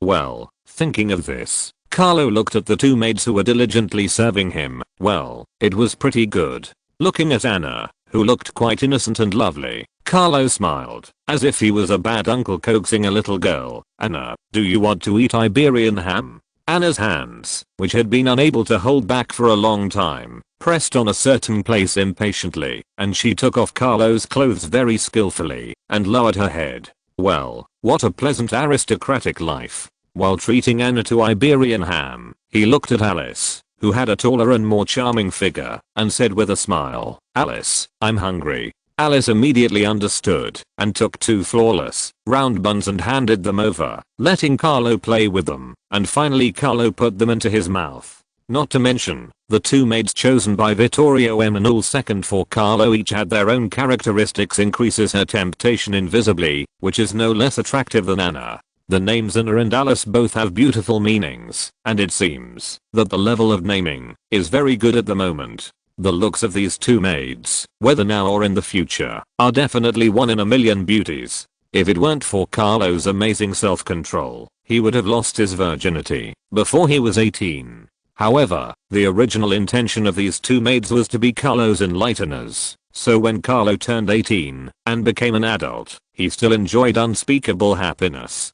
Carlo was also glad that he traveled through time to the late 19th century, not the Middle Ages, that people complained about. At least today's European nobles still understand the importance of taking a bath, and the bodies of the two maids are fragrant, without any smell. That would make people shudder. If you travel back to the Middle Ages, even if you are faced with a few beautiful women, the fact that they don't take a bath is enough to keep you out. Carlo originally thought that his sickly body, since childhood, would not last long, but since he came here through time and space, the physical condition of this body has been getting better and better. Although he had not undergone a thorough test, Carlo was sure that this body was definitely better than before the time travel. The well-defined muscles were clearly visible. Although they were not exaggeratedly large muscles, they also proved the health of this body. Even when facing two attractive maids, Anna and Alice, Carlo could fight them several times without any backache. This is also the place where Carlo is most satisfied after traveling through time. After all, which man doesn't want to show his bravery in battle? Second update, please support. If you're listening to this novel on a channel other than Fanfic World, it means they downloaded and uploaded it without effort. We cordially invite you to visit our channel, Mundo Fanfic Novelos. There you'll find the original version of this story and you can explore many other novels of various genres. We're waiting for you to immerse yourself in a world of incredible novels. Chapter 62 Royal Spanish Academy of Sciences. As the King of Spain, Carlo cannot sit idle all the time. After much deliberation, Carlo decided to reserve his own talent and lay a solid foundation for the Second Industrial Revolution. To put it simply, the Second Industrial Revolution is the electrical age, and its main feature is the discovery and widespread use of electricity. Germany and the United States are both driving countries of the Second Industrial Revolution, which is why their national strength increased rapidly after electrification and surpassed Britain, the driving country of the First Industrial Revolution. In any case, Spain cannot miss the Second Industrial Revolution. But there is a problem right now, and that is the awkward time we are in. Most of the famous scientists had not yet been born, or were still in school, so they were naturally not within the range that Carlo wanted to win over. Most of the remaining scientists have achieved certain results, and it is not easy to attract them from abroad to Spain. After thinking carefully in his mind for a long time, Carlo could only think of two names. One was Karl Benz, a famous German scientist and entrepreneur who founded Mercedes-Benz, and the other was Graham, a Belgian-French physicist who truly realized the power generation equipment that could be used in industrial production. When it comes to generators, the names that come to mind are Faraday and Henry, but these people are more like pioneers. They are the proponents of theories and the builders of experimental devices, and they have not really made generators for industrial use. Graham did just that. The electric power industry was built on the 2 DC and AC generators that Graham developed, which is why Carlo remembered his name. With their approximate names and countries, it becomes much easier to investigate these two people. Carlo called Cardinal Bruno, director of the Royal Security Intelligence Service, and asked him to send personnel to France and Germany to investigate the current situation of Graham and Karl Benz, and to invite them to come to Spain to work if possible. After receiving Carlo's order, Cardinal Bruno did not dare to be careless at all, and organized people to go to Germany and France for investigation overnight. The investigation was very difficult. Although it was known that Graham and Karl Benz were in France and Germany respectively, and were engaged in electrical and mechanical manufacturing work respectively. But looking for a researcher who has not yet achieved much in the vast countries of France and Germany is like looking for a needle in a haystack, and it also requires some luck to find one. Considering that it is difficult to accurately find one person among tens of millions of targets, Carlo also assigned additional tasks to Cardinal Bruno. If it is really impossible to find Graham and Benz, we can also screen talents in electricity and mechanical manufacturing from Germany and France, and try to attract Spain as much as possible. In order to attract these talents, Carlo was sincere. The Royal Spanish Academy of Sciences was the institution Carlo prepared for these talents. As an institution dedicated to scientific research, Carlo donates a portion of research funds to the Royal Academy of Sciences every year. As long as they join the Royal Spanish Academy of Sciences, scientists can apply for scientific research funds for their own research. Scientists of the Royal Academy of Sciences can also choose to join Spanish universities as part-time workers, which will also bring them additional part-time income. If you have significant scientific research results in the Royal Academy of Sciences, you can be rewarded with a title and a large amount of research and development funds, which means you have a bright future. Such conditions may not attract scientists who have been valued by governments around the world, but for those impoverished scientists who rely on their own wealth to support their research, it may be a good choice. Throughout Europe, there were countless scientists who devoted themselves to research in physics and chemistry, but they rarely had the opportunity to obtain external funding before they became famous for their scientific research achievements. Even many famous scientists and later generations were poor in the first half of their lives because their scientific research required a long time and a lot of investment in trial and error, and their own wealth was not enough to support these research. Carlo did not expect to attract many top talents by relying on the Royal Academy of Sciences. As long as he could attract some scientists of decent level, Carlo's expectations would be met.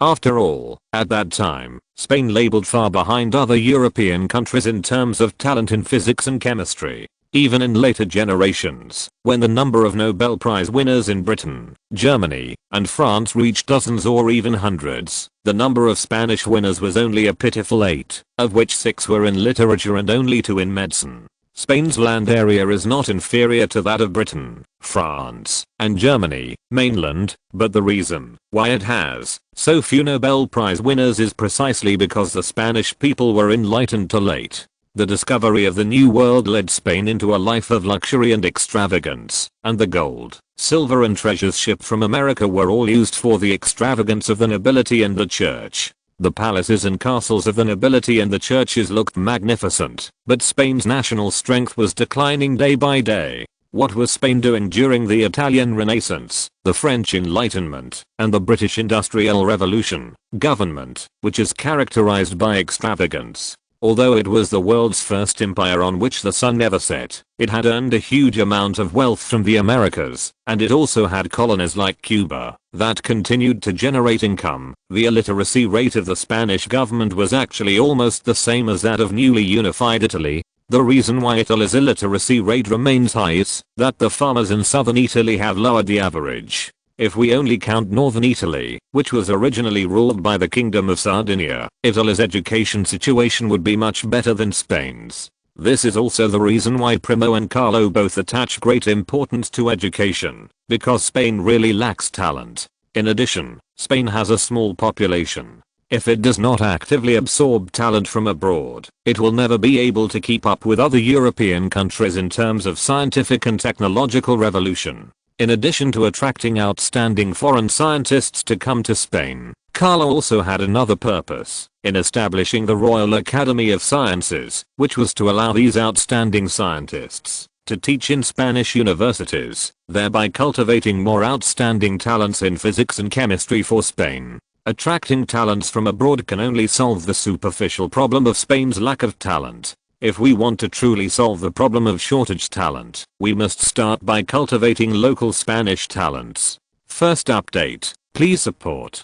Chapter 63 Cardinal Bruno attached great importance to the task assigned by Carlo, and decided to personally complete the first task assigned by Carlo to make a good start for the Royal Security Intelligence Agency. In this way, Cardinal Bruno embarked on a journey north to France with several reserve personnel intelligence he selected from the guards. Caddy Bruno's first target was Graham, a Belgian-French citizen. The reason for choosing Graham was simply because France was closer to Spain and he could just pass through France to reach his second stop, Germany. You can't just look for someone blindly.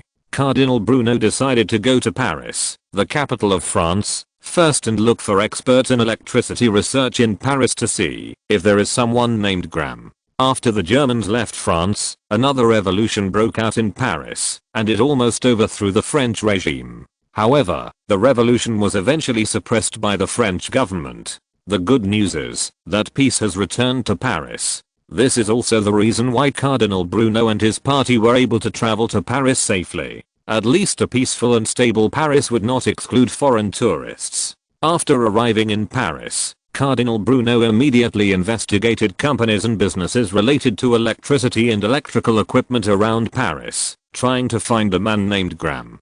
Fortunately, they found a generator researcher named Graham in a small electrical equipment company in Paris, who the visitor was. His wife beside him had also woken up.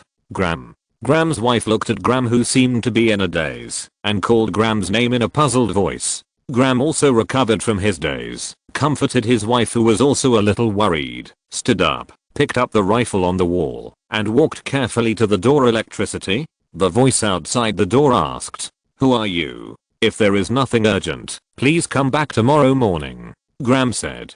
The chaos in Paris has just ended, but that doesn't mean the streets and alleys of Paris are as calm as the situation appears on the surface. Graham didn't care whether the government or the revolutionaries won or lost, nor did he want the struggle between the two factions to affect his life, his family, and do the work he loves. Graham didn't care about other things, nor did he want to get involved, and he didn't want to get himself into trouble. Please forgive my intrusion, Mr. Graham. The voice outside the door said. I left a letter for you. Please read it first and then decide. I will visit again tomorrow at noon. Goodbye. Hearing Graham's obvious wariness, Cardinal Bruno also realized that the chaos in Paris had just ended not long ago. It was natural for Graham to be on guard when a stranger suddenly came to his house at night. The best way to be on guard was to leave a letter to introduce yourself, and then visit the next day during the day. Anyway, we have found the electrician named Graham, so the next things will not be so troublesome. If Graham was unwilling to go to Spain, in order to complete the task assigned by Carlo, he had to use some means to invite Graham and his family to go to Spain. Graham heaved a sigh of relief when he heard the footsteps getting farther and farther away. Many revolutionaries had been arrested by the government during this period, and Graham really didn't want to be associated with other strangers. The group of noble gentlemen in the government were extremely submissive to the Germans, but they attacked their own people with heavy blows. What's more, Graham is not a genuine Frenchman. He was born in Belgium and immigrated to France only more than 10 years ago. The French government will not show mercy to Graham just because he is a good talent. After all, there are countless talents like Graham in France, and they will not feel bad if one or two are missing. After waiting for more than 10 minutes and making sure there was no sound outside the door, Graham walked out carefully with his gun, and sure enough, he found a letter at the door. In order to allay Graham's concerns, Cardinal Bruno clearly stated his purpose on the envelope, writing the word Spanish royal family clearly in French. After confirming that the letter was not from the revolutionaries, Graham breathed a sigh of relief and took the letter into the house. Invitation from the King of Spain, researcher of the Royal Academy of Sciences, consultant of the Spanish Electricity Company. Looking at the words written in French, Graham felt that he almost didn't know French. Would the King of Spain suddenly invite an ordinary common like me, and to join an institution like the Royal Academy of Sciences with the word royal in its name? Graham did not feel happy, but felt it was a little unbelievable, and felt like he had met a liar. But the other party did not seem to have any reason to deceive him. Graham was just an employee of a small electrical equipment company with a low income and no real power, so there was no need for the other party to deceive him. After much thought, Graham decided to meet the man in person tomorrow. As long as he was not a revolutionary, there was no harm in meeting him. Time passed quickly, and at noon the next day, Cardinal Bruno arrived as promised. Royal United Bank of Spain for 5,000 pesetas. Graham had been waiting for a long time, and sitting next to him was his good friend William, who also worked in the electrical industry. When Caddy Bruno saw that there was another person sitting next to Graham, he knew that Graham's defense against him had not been completely eliminated. However, these were all minor matters. He believed that the other party would be shaken after seeing the check. "Mr. Graham?" Caddy Bruno asked tentatively. "Yes, I'm Graham." And you? Graham looked at Caddy Bruno and found that this man looked a bit like an Italian and didn't seem to be Spanish.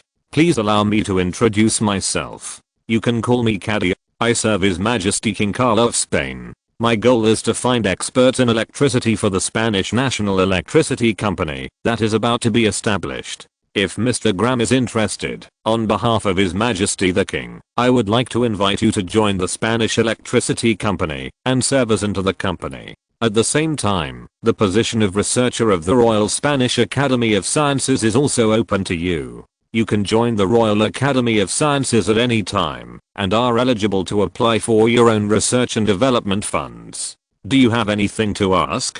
Cardinal Bruno said straight to the point. "Oh my god, the King of Spain personally invited me? God, this is crazy." Before Graham could react, his friend William was already very surprised and looked completely unbelievable. "I'm sorry, Mr. Cardinal, but I still want to ask, is what you said true? Are you representing His Majesty King Carlo of Spain?" Graham was also a little unbelievable. Monarchy was still the mainstream in Europe at that time. It was an honor for commoners to be invited by nobles, not to mention that the one who invited them was the king of a country. Second update, please support. Chapter 64 Money is the key to success. Looking at the shocked Graham and his friends, Caddy Bruno smiled, as if he had expected it, and asked, "How can I prove my identity?" Caddy Bruno knew that his proactive explanation at this time would not dispel Graham's suspicion. The best way to make him believe it is to let Graham make the request himself and then prove his identity. Anyway, Cardinal Bruno's identity was not fake, and no matter which method was used to prove it, it would not change the final result. "Excuse me, this is simply too crazy for me. Do you have anything to prove your identity?" Graham asked. "Of course." Cardinal Bruno nodded, took out the check that had been prepared long ago, and explained, "This is the latest check issued by the Royal United Bank of Spain. Currently, no one can get it except the Spanish nobles. It should be able to prove my identity, right? If Mr. Graham is willing to go to Spain, the check is yours." Looking at the obvious Spanish royal emblem and the amount of 5,000 on the check, Graham began to trust Caddy Bruno to some extent. This kind of check cannot be forged by ordinary people, and those who are able to forge checks have no reason to cheat themselves into going to Spain. Thinking of this, Graham had gradually let down his guard against Caddy Bruno, but he still asked with a little doubt, "Sir, why did His Majesty choose me? I'm just an ordinary person. His Majesty the King should not know me, right? I'm only responsible for conveying His Majesty's orders." Cardinal Bruno replied, "His Majesty is optimistic about the development of the power industry, which is also the reason why His Majesty invited you to join Spain. As for why His Majesty knows your name, perhaps only God knows. Mr. Graham, as long as you agree to join the Royal Academy of Sciences, this check is yours, and His Majesty will also arrange a residence for you in Madrid and provide you with a job. Believe me, Spain is the best place for you, and your research will be better supported in Spain. Now that his identity has been revealed, the most important thing next is to invite Graham to join the Royal Academy of Sciences of Spain. To be honest, the conditions that Carlo prepared for Graham and other scientists were not low at all. First of all, the king of a country personally sent an envoy to invite them, which was enough to give those scientists face. Although the status of scientists has risen since the Industrial Revolution, it has not reached the highest level of the country. Scientists with business acumen can obtain large amounts of funding through the technologies they develop, thereby becoming capitalists or high-ranking members of society. But most scientists still live in poverty all their lives, and the patents they develop may be seized by other capitalists. Under such circumstances, let alone an invitation from a monarch of a country in person, even an invitation from a nobleman of high status would be enough to move these scientists. What's more, Carlo offered these scientists top-notch treatment. A check of 5,000 pesetas may not seem like much, but it was worth about £200, equivalent to the total annual income of 8 or 9 skilled workers. Although Graham worked in an electrical equipment company, he was not in a management or important position, but an ordinary electrical equipment consultant. His income was considered middle class in Paris, with a weekly salary of about 35 francs and an annual income of 1,825 francs, or £73. This check was almost Graham's total income for 3 years, and it was money that Graham could obtain unconditionally, as long as he agreed to join Spain. Such conditions are sincere enough and attractive enough for Graham, who needs to support his family. Although he was already tempted, seeing his friend's envious look, Graham decided to help his friend. "Sir, if I go to Spain, can I invite a few friends to go with me?" "Don't worry, my friends also have excellent abilities in electricity, and they are definitely qualified for the positions of the Spanish electricity company," Graham asked cautiously. After all, the other party represented the King of Spain. Graham knew that his inquiry was a bit presumptuous, and would most likely cause the other party's disgust. But after all, he has some good friends here, and his friends are also capable. Graham also wants to have a few familiar friends in the foreign country of Spain. Of course. Caddy Bruno nodded, and said with a smile, "As long as you work in the power industry, you can choose to join the Spanish nationality. The Spanish electricity company needs a large number of talents. Please rest assured that your income in the Spanish electricity company will definitely not be lower than it is now, and accommodation in Madrid will be arranged for you." Graham's question was like the sound of nature to Caddy. Carlo had originally arranged an additional task to attract some ordinary talents. If he could attract some additional talents while inviting Graham, wouldn't it be a more perfect completion of the task assigned to him by His Majesty the King? Hearing that the other party agreed to his request, Graham breathed a sigh of relief, and William also looked at Graham with gratitude.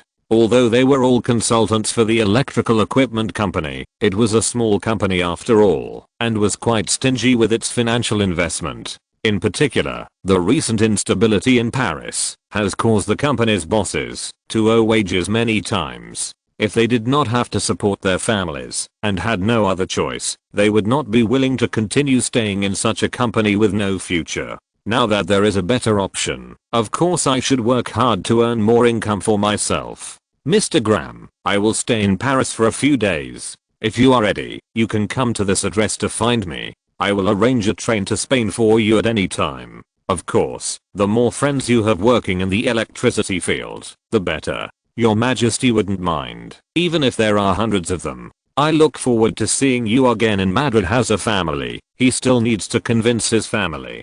Caddy Bruno has high expectations for Graham. If Graham can really bring hundreds of electricity workers to Spain, I believe His Majesty will definitely be satisfied. He could also become Carlo's confidant by virtue of his contribution in winning over Graham, gradually gain Carlo's favor, and enter the high-level position in Spain.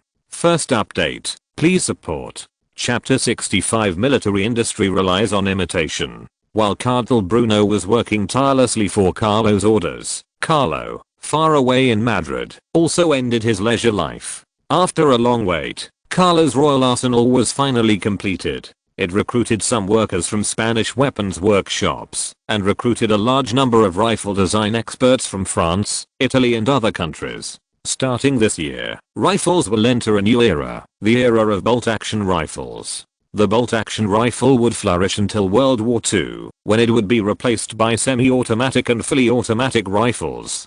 As the main equipment of the Spanish army for the next 100 years, Carlo attached great importance to the research and development of the bolt-action rifle. In fact, as early as last year, the Swiss had developed the first practical bolt-action rifle, named the Vittorio rifle. This rifle was not only purchased in large quantities by the Swiss army, but was also exported to Italy. This is all Carlo knows so far. In addition to Italy, other countries are also constantly trying to research bolt-action rifles. In the next few years or decades, a large number of famous guns will continue to be born and will be used in many wars. The first task Carlo gave to the royal arsenal was to go to Switzerland to purchase a batch of Vittorio rifles and design Spain's first bolt-action rifle based on the advantages of the Vittorio rifles. It is still very difficult for the royal arsenal to independently develop a bolt-action rifle.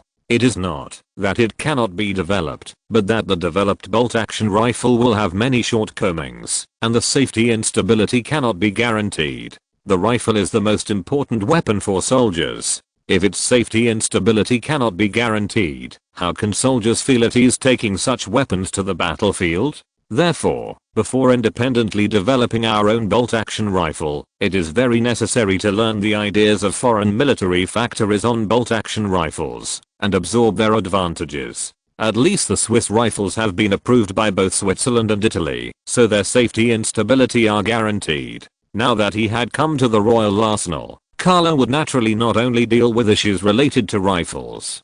Currently, there are two most important issues related to rifles weapons in the army, namely rifles as light weapons and artillery as heavy weapons. The good news is that after the Franco-Prussian War, Germany and France eliminated a large number of artillery. It's not that there is something wrong with these artillery pieces, but that Germany and France in peacetime do not need to be armed with so many cannons. What should be done with these second-hand cannons that were only used in the Franco-Prussian War? Of course, they should be sold to other European countries at a lower price to reduce the huge amount of money invested by the country in the war. Compared to French artillery, Carlo actually wanted to buy Prussian Krupp cannons. The reason is simple. The Germans taught the French a lesson with Krupp cannons in the Franco-Prussian War. At present, the Germans are undoubtedly leading in artillery. Although French artillery was at an excellent level in Europe, it was slightly inferior to the more advanced Krupp cannon group and an artillery design group. Carlo also gave the artillery design team a new task, which was to go to Germany to purchase a batch of Krupp cannons and imitate them as much as possible to ensure that Spain had the technology to produce Krupp cannons. It is more cost effective to produce it yourself than to buy it from Germany, although Krupp's production volume is larger and the production cost may be lower. However, the export of this kind of heavy firepower will be much more expensive, and it will not be more cost effective than Spain producing it itself. In addition, artillery is also a very important technology. In addition to being used in the army as an important firepower to support infantry, artillery can also be installed on warships, becoming the main firepower output method of warships. The current artillery technology can only be considered to be in its infancy. Learning the German artillery technology can at least ensure that Spain will not lag behind other powers in terms of artillery batch of weapons and equipment from countries with excellent designs, and then continue to research and imitate these purchased weapons and equipment. There was nothing that could be done about it. Although Carlo had invested a lot in the military factory, as a newly established military factory, it was difficult for it to have the ability to fully develop weapons independently. Compared with independently developing and producing weapons, it is more cost-effective and reliable to purchase excellent weapons and imitate them own weapons. One must be prepared for the weapons to be extensively studied and imitated by other countries. This is also the reason why there is a saying in weapons research that one generation is eliminated, one generation is exported, one generation is equipped, and one generation is developed. Generally, more advanced weapons are not exported. Those that can be exported are those products that are almost obsolete in the country. The purpose is to exchange a certain amount of income to pave the way for the research and development of more powerful weapons. After investing in a new budget in the royal arsenal, Carlo could only hope that the factory would be able to quickly master the technology and imitate it after purchasing new rifles and cannons.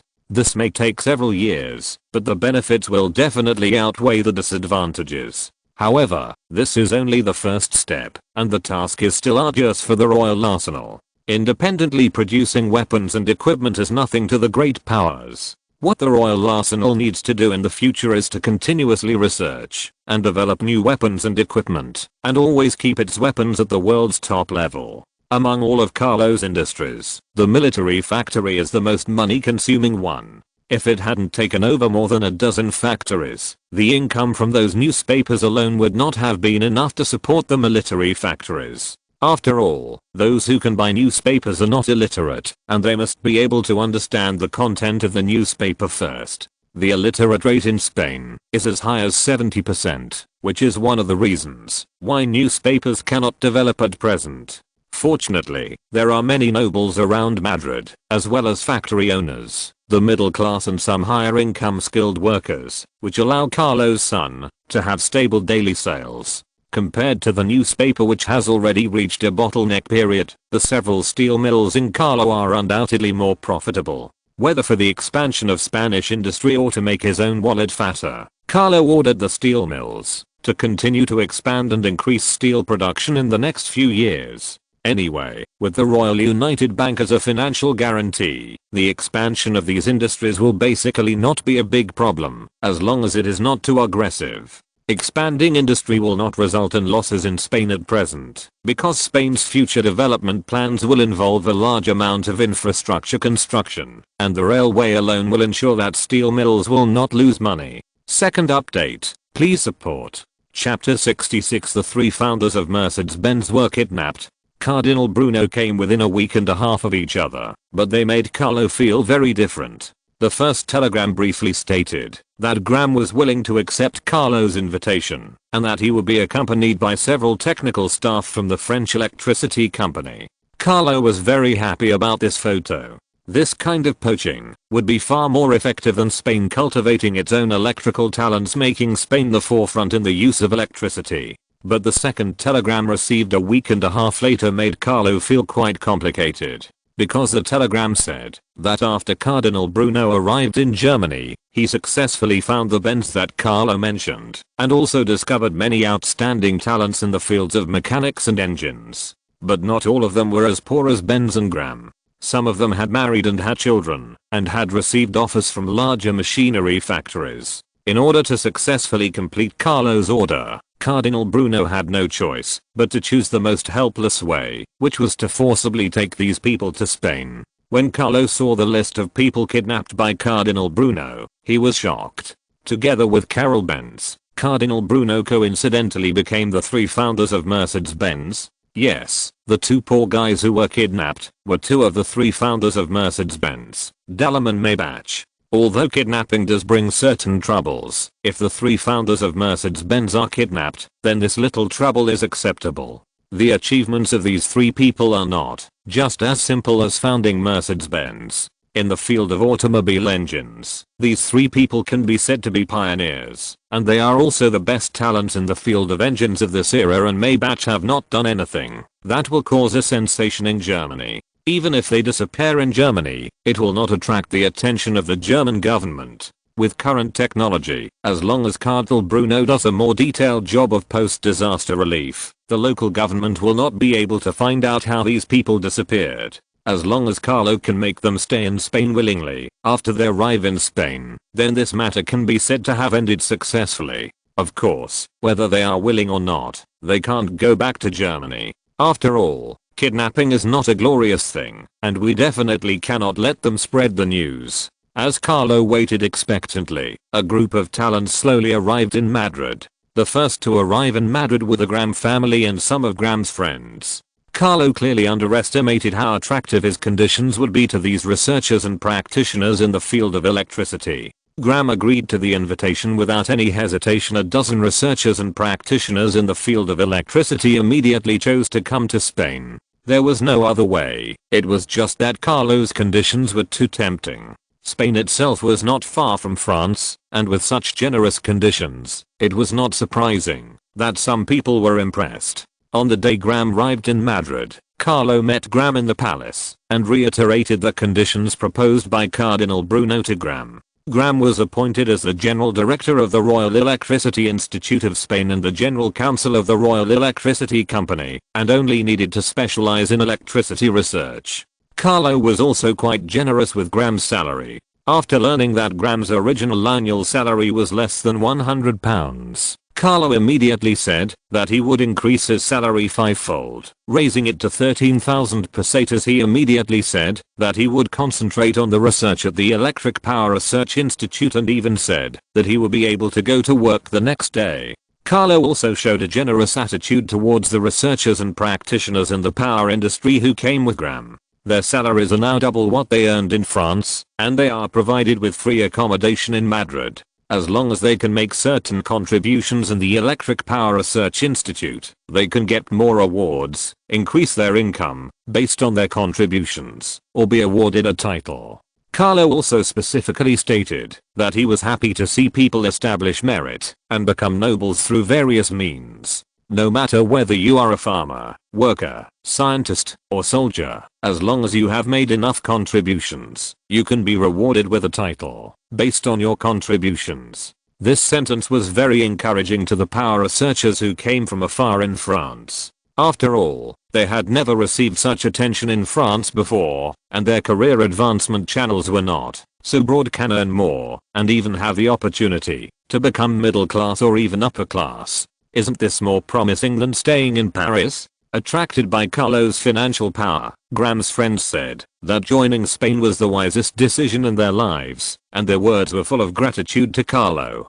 Carlo certainly didn't believe their flattery, but the fact that these guys were quickly convinced by the money proved also one thing: a large number of scientists and researchers in this era still live in poverty, and their inventions and research may change the world in the future.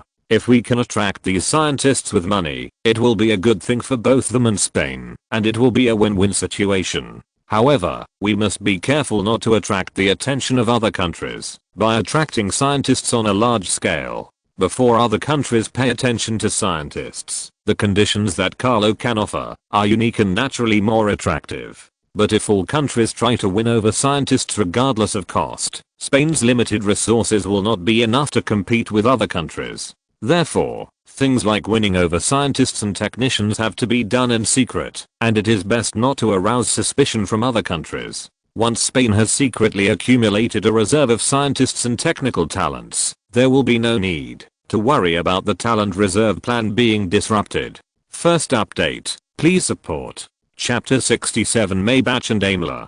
Graham's problem was solved, but Benz and his group who arrived later were the real trouble. Among the three founders of Mercedes-Benz, only Benz came to Spain voluntarily. The remaining Daimler and Maybach were all forced upon them. If they were determined not to work for Spain, Carlo would have no choice but to bear the pain of losing these talented people in the automotive and engine fields. Another 2 weeks passed before the talents from Germany arrived in Madrid. Your Majesty, the person you want to see has arrived in the reception room. When Carlo was checking the report on industrial development, butler Lauren came forward and reminded Carlo that the person he wanted to see had arrived. Let that guy Cadia come to see me as well. We have to give an explanation to these kidnapped people. Carlo nodded and then ordered. Mr. Cadia is already waiting outside. Butler Lauren said with a smile. Abducting people does not mean the end. What to do with these talents is also a problem. If they are willing to join Spanish nationality, it will naturally be a win-win situation. But if they don't want to, they have to let Caddy deal with them and pretend nothing happened. Carlo nodded and walked towards the reception room of the Royal Palace of Madrid. In a small reception room at the westernmost end of the palace. Next to it was the huge restaurant carefully built by Carlo, which could prepare delicacies from all over Europe. The purpose of choosing this place to meet Benz and others is also very simple. If the result satisfies everyone, Carlo will invite them to taste the special Spanish food and then discuss matters related to the automotive industry and engine business time, so that there will be fewer people in this world. In the small reception room not far away, the atmosphere in the reception room looked quite complicated at this time. Carol Benz was in a better mood. He was invited here and voluntarily became a Spanish citizen, so he was not in a bad mood. But Daimler and Maybach were different. They were forced to come here by Cadia, and their journey from Germany to Madrid was not so pleasant, so naturally they would not be in a good mood room. Benz was appreciating them carefully under the introduction of the servant beside him, while Daimler and Maybach sat quietly in their seats without saying a word. Suddenly, the door of the reception room was pushed open, and Carlo walked in with a smile on his face. "Your Majesty." The servants took the lead in saluting Carlo. Benz also reacted and saluted Carlo in German etiquette. They had any opinions, they had to perform German etiquette to Carlo at this time. The current monarchy is still popular in Europe. These Germans have been bathed in the monarchy since childhood, and their respect and fear for the royal power are also from the heart. "Don't be so polite, Mr. Benz, Mr. Daimler, Mr. Maybach." Carlo nodded and said with a smile, "Speaking of which, this is actually a misunderstanding. My original intention was to invite you to Spain, not to kidnap you." Carlo continued. For talents like Daimler and Maybach, Carlo is still quite willing to show his sincerity. Of course, sincerity is also limited. If the other party didn't know the situation, Carlo wouldn't have given in much. "Your Majesty Carlo, it's an honor to meet you," Benz said first. Benz was willing to come to Spain in the first place, not to mention that Carlo, as the king, had a friendly attitude, which made Benz feel that there was nothing wrong with his decision. As for the kidnapping of Daimler and Maybach, Benz didn't know the whole story, but he was willing to believe the kinder Carlo. "Your Majesty Carlo, I believe this is an accident. When can we return to Germany? I still have research to do." The youngest Wilhelm Maybach was the first to lose his temper and asked anxiously to Germany, "You should wait for a while." It was only a matter of Carlo's words when the Madrid train station would have problems. If he didn't want to let Maybach and Daimler go, Madrid's train station would always have problems. Daimler was silent for a long time and finally said, "Your Majesty, can we not go back to Germany?" Carlo smiled but didn't answer. The scene fell silent for a moment, and then Daimler continued, "Well, we have no seems choice. Your Majesty, can you assure us that you will support our research?" When it comes to supporting research, Carlo is full of confidence. "Of course. I'm very happy to support your research, whether it is in the automotive field, the mechanical field, or the engine field. I will support you without reservation. If you are willing to obtain Spanish citizenship, I can set up a relevant laboratory to help you with your research. Of course, I will also give you relevant shares. Your income will definitely be much higher than in Germany, and you will never have to worry about money again." After hearing the conversation between Daimler and Carlo, the youngest Maybach finally reacted. The current situation did not seem as optimistic as he thought. However, looking at Daimler beside him, and then looking at Carlo who confidently expressed his support for their research, Maybach was not so averse to staying in Spain.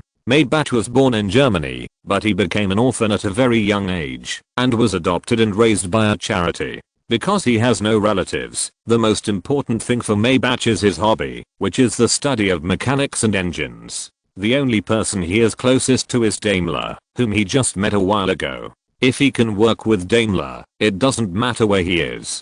The one who was most opposed to staying in Spain was probably Daimler, the oldest one, because Daimler had already started a family in Germany and had a job as a general consultant in a machinery factory, which paid quite well. The kidnapping destroyed his original good life, which is why Daimler was unwilling to stay in Spain. Second update, please support. Chapter 68 Hope for a Second Industrial Revolution. Carlo also noticed the completely different attitudes between Maybach and Daimler at this time. Cadia had already investigated the identities of these two people before taking action. "Mr. Daimler, if you are willing to stay in Spain to work, you and Mr. Maybach can enjoy the same treatment as Mr. Benz and own shares in the company. I will not restrict your personal freedom. All universities in Spain are open to you. You can study and work in any university in Spain, and your family members can also study in the university. Please believe my sincerity. I will not interfere with you in any way in the research of cars and engines. I will only provide you with a steady stream of funds for research. Maybach obviously does not reject staying in Spain to work. At present, he only needs to persuade Daimler to basically form a cooperation among the three founders of Mercedes-Benz. Carlo was also looking forward to it. What kind of impact would the three of them having come together in advance have on the automotive industry? Well, Your Majesty, I don't seem to have a choice. Dallum nodded helplessly, smiled bitterly and said, but I hope Your Majesty will follow what he said and not interfere with our research and provide us with enough research funds. What Dallum was most worried about was that Carlo would use his status as king to interfere in their research, preventing him from conducting his own research as he wished. If Carlo is willing to abide by the code of non-interference in research, working in Spain would actually be less intimidating.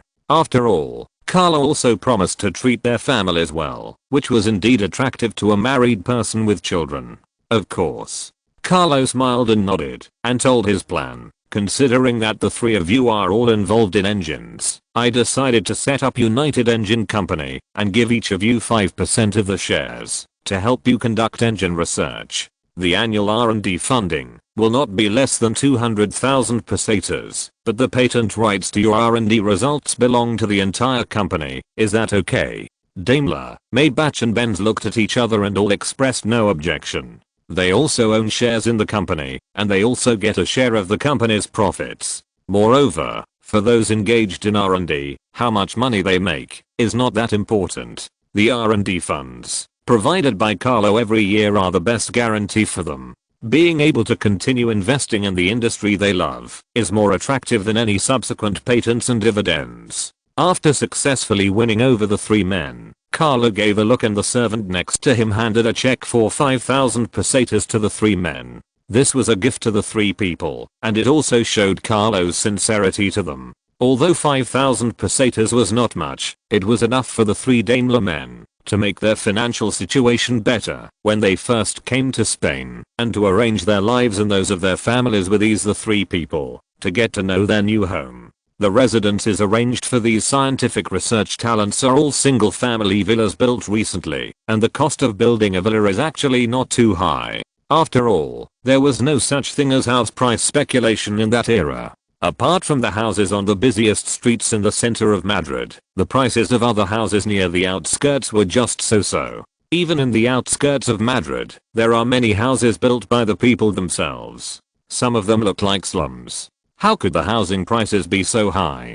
Compared with buying ready-made houses, people prefer to build their own houses, which is more cost-effective and cheaper. Speaking of which, the next step for the government to clean up is the slums in Madrid. Not to mention Spain, this phenomenon currently exists in all European countries. Although the Industrial Revolution made the entire country stronger, those who became wealthy were the capitalists, factory owners, business owners, aristocrats, and politicians. For the common people, especially those below the middle class, life was not much better. Even the capitalists' exploitation of workers made the lives of ordinary people even more difficult. How chaotic was Europe at that time? Salaries were divided among male workers, female workers and child workers. In order to make a living, most civilian families had to let all men, women, and children go out to work. This is why many countries, including Spain, have higher literacy rates will make the situation even worse. Europeans look glamorous, but only the wealthy middle class and above look glamorous. The real civilians live no better than those in other places. The oppression and exploitation by capitalists and factory owners was like a heavy mountain to all the civilians in Europe, making it impossible for them to breathe. This is also the reason why Carlo has not paid attention to the progress of literacy. If the income of Spaniards cannot be effectively increased, the illiteracy rate of Spaniards will not be reduced. Only the Spanish people's per capita annual income has gradually caught up with the level of other European countries, and there is hope for greater improvement in illiteracy rates. After successfully winning over Graham and 4 others, Carlo was in a very good mood. Driven by his good mood, Carlo also paid close attention to the establishment of the Royal Electric Power Research Institute and the United Engine Company. Needless to say, electricity is one of the most important causes of the Second Industrial Revolution. The engine, that is, the internal combustion engine, is another core of the second industrial revolution. Development of electricity and engines would mean that Spain would make great progress in the second industrial revolution. Of course, because Spain itself does not have a large population, the impact of the second industrial revolution will not be as great as that of Germany and the United States. But for Spain itself, it undoubtedly brings more hope for revival. If the hope of Spain's revival after completing reforms is only 30%, then by deepening the second industrial revolution, the hope of revival can be raised to at least 60%. What was the goal of the Spanish Renaissance? Carlo is still unclear. But Carlo knew that a small great power was not what he and Spain really needed. In the face of a large-scale world war, a middle or lower-level great power often could not decide its own fate. First update, please support. If you're listening to this novel on a channel other than Fanfic World, it means they downloaded and uploaded it without effort. We cordially invite you to visit our channel, Mundo Fanfic Novelos. There you'll find the original version of this story and you can explore many other novels of various genres. We're waiting for you to immerse yourself in a world of incredible novels. Chapter 69, Large Laboratory. Primo concentrating on reform in Spain. Stable. Carlo was surprised to find that he had nothing to do. Just let Primo do the reform. After all, it is an offensive thing. It is no exaggeration to say that the reforms as a whole offended all forces in Spain, except the reformists who supported them. If Primo's reputation in the Spanish army had not been so high, the Prime Minister of Spain would have been replaced long ago before Primo's reforms were completed. The current reform is also a big gamble for Primo himself. If the gamble is successful, Spain will have the hope of returning to the great powers, and Primo will still be the Prime Minister loved by the people in Spain.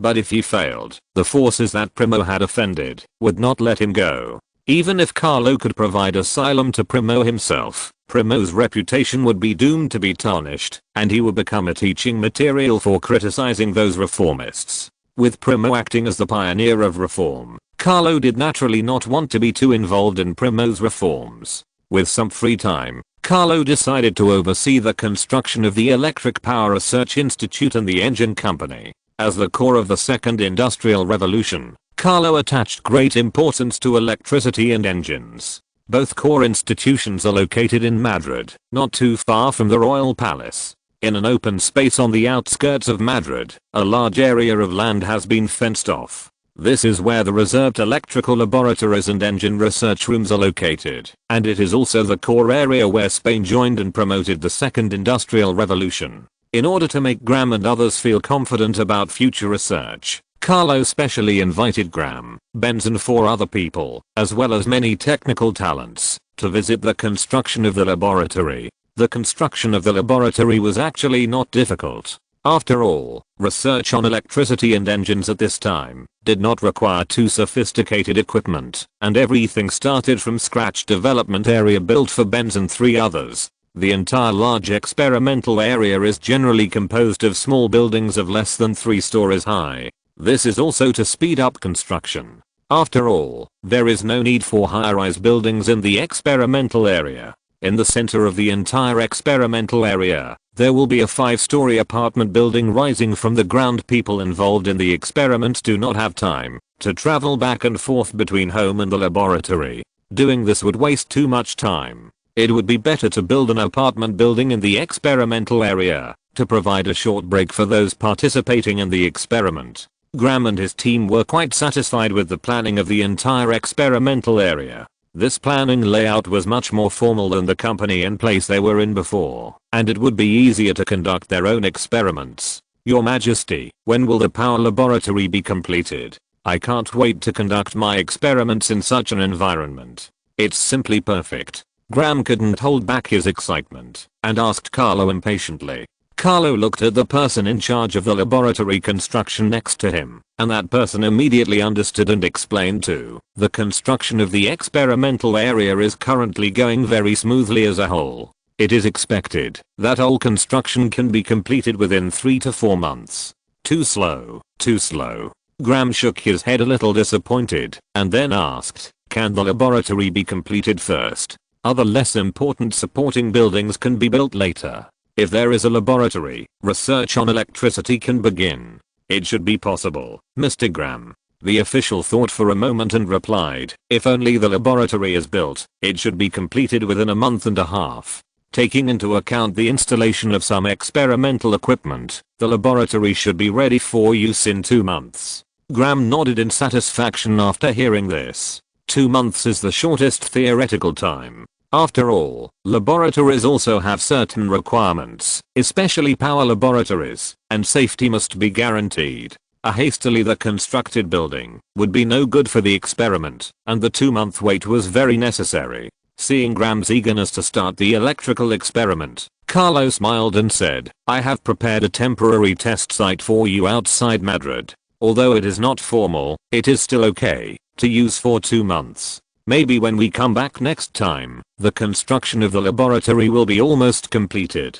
Although Carlo approved the construction of the laboratory long before Caddy set out, the construction speed of this era was destined to be slower than that of later generations. Although they are all small buildings with less than 3 floors, they still require a long wait, because they are used for experiments. If it were in later times, such a 3-story building would be built at an extremely fast speed.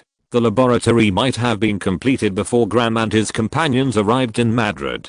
The crowd continued to visit. Behind this large experimental area, there is a lake of considerable size lake. Even Daimler, who had already started a family, couldn't help. But, what a great place to vacation. It feels like a waste to use it to build a laboratory. No, Mr. Daimler.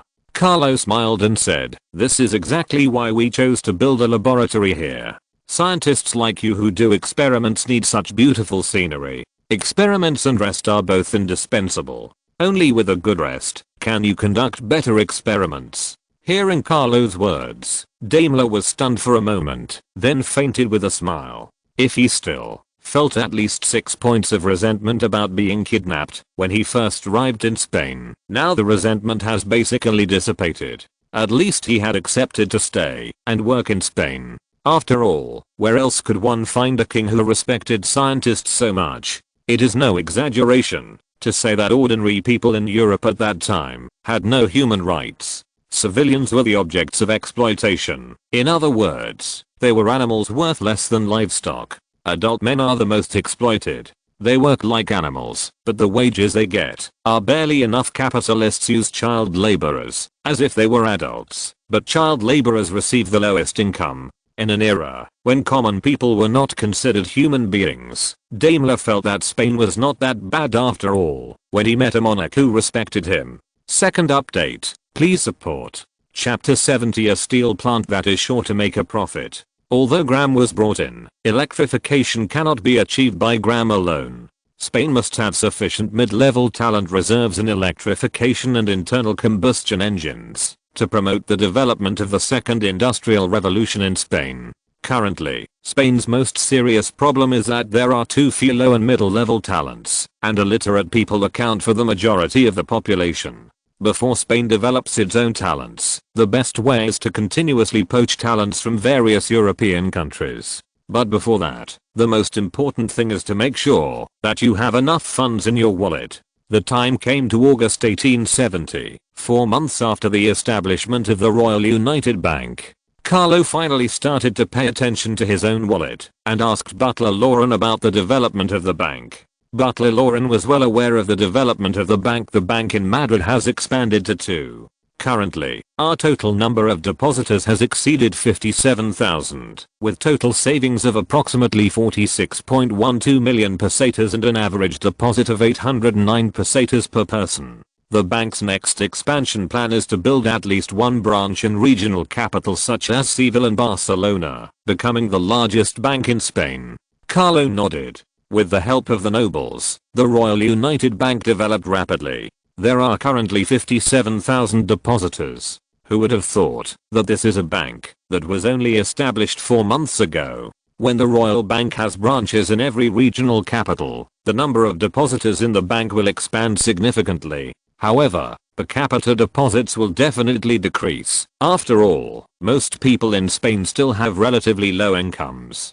The reason why the per capita deposit is still above 800 pesetas is that there are too many nobles and middle class people who deposit money, which has raised the per capita deposit figure. After a large number of civilians start depositing money in the royal bank, the income level of ordinary people will become clear. What made the Royal United Bank more attractive to the Spaniards than other banks was the word royal and the union of the entire aristocratic class. As it concerns Carlo's own credibility, this is more convincing than those private banks. Carlo himself also joined several great nobles in making a promise to exchange the money at any time, and stated that, as long as the royal family was there, the Royal United Bank would not go bankrupt. Bank bankruptcy has always been a topic that makes people shudder.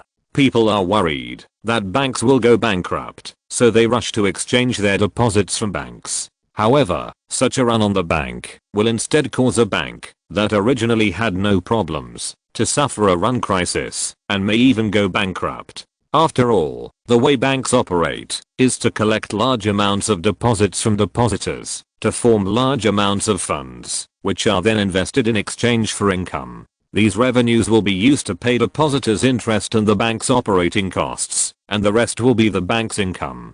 This means that it is impossible for the bank to pay the deposits of all depositors at the same time. When the deposits that need to be exchanged exceed the bank's existing funds, the bank will experience a crisis. How did the capitalists solve this problem? Declare bankruptcy. This era did not have as much protection as later generations. After the capitalists declared the bank bankrupt, most depositors basically could not get their deposits back. Only a small number of powerful nobles and politicians can get their funds back, or even get a bigger share. This is the privilege of the upper class. This is why the lives of European civilians in this era were very miserable, because they could not escape the oppression of capitalists, and they worked like slaves all their lives, and finally died early in their 30s or 40s. How is our steel mill doing now? Carlo continued to ask. Currently, Carlo's two most profitable enterprises are the Royal United Bank and the integrated steel plant. Finance and industry are definitely the most profitable businesses in this era, and Carlo certainly would not ignore the income brought by industry. After the integration, we have become the largest steel plant in Madrid. We currently have 1,453 workers and the average weekly salary is about 3 pesetas. Lauren continued to answer. Spain has never been strong in industry, so it is not surprising that several small and medium-sized steel mills were integrated to become the largest steel mill in Madrid. After all, the area where Spain focuses on developing industry is not Madrid, but Seville. The average weekly salary is about 3 pesetas. Carlo calculated silently in his heart. The weekly salary is 3 pesetas, the monthly income is about 12 pesetas, and the annual income is more than 144 pesetas. Although it is still some distance away from the wages of workers in other European countries, it is at least much higher than the annual per capita income of 87 pesetas in Spain. Moreover, Carlo's factory does not have to worry about salary deductions. The working hours are only 12 hours a day, and there is one day off a month. This treatment is much better than how is the agricultural tax reduction policy implemented? When can we see the results? The per capita income is the lowest in Europe, which is a headache for Carlo, and he is looking forward to changes. It is expected that the per capita income will be able to increase to about 100 pesetas next year. Butler Lauren quickly replied, Your Majesty, please rest assured that agricultural tax reduction and abolition of tithe are effective, and farmers' income will definitely increase. This is the long-term oppression of Spain by the Bourbon family, and has nothing to do with you, Your Majesty. Your Majesty is the destiny of Spain, and Spain will regain its former glory under your leadership.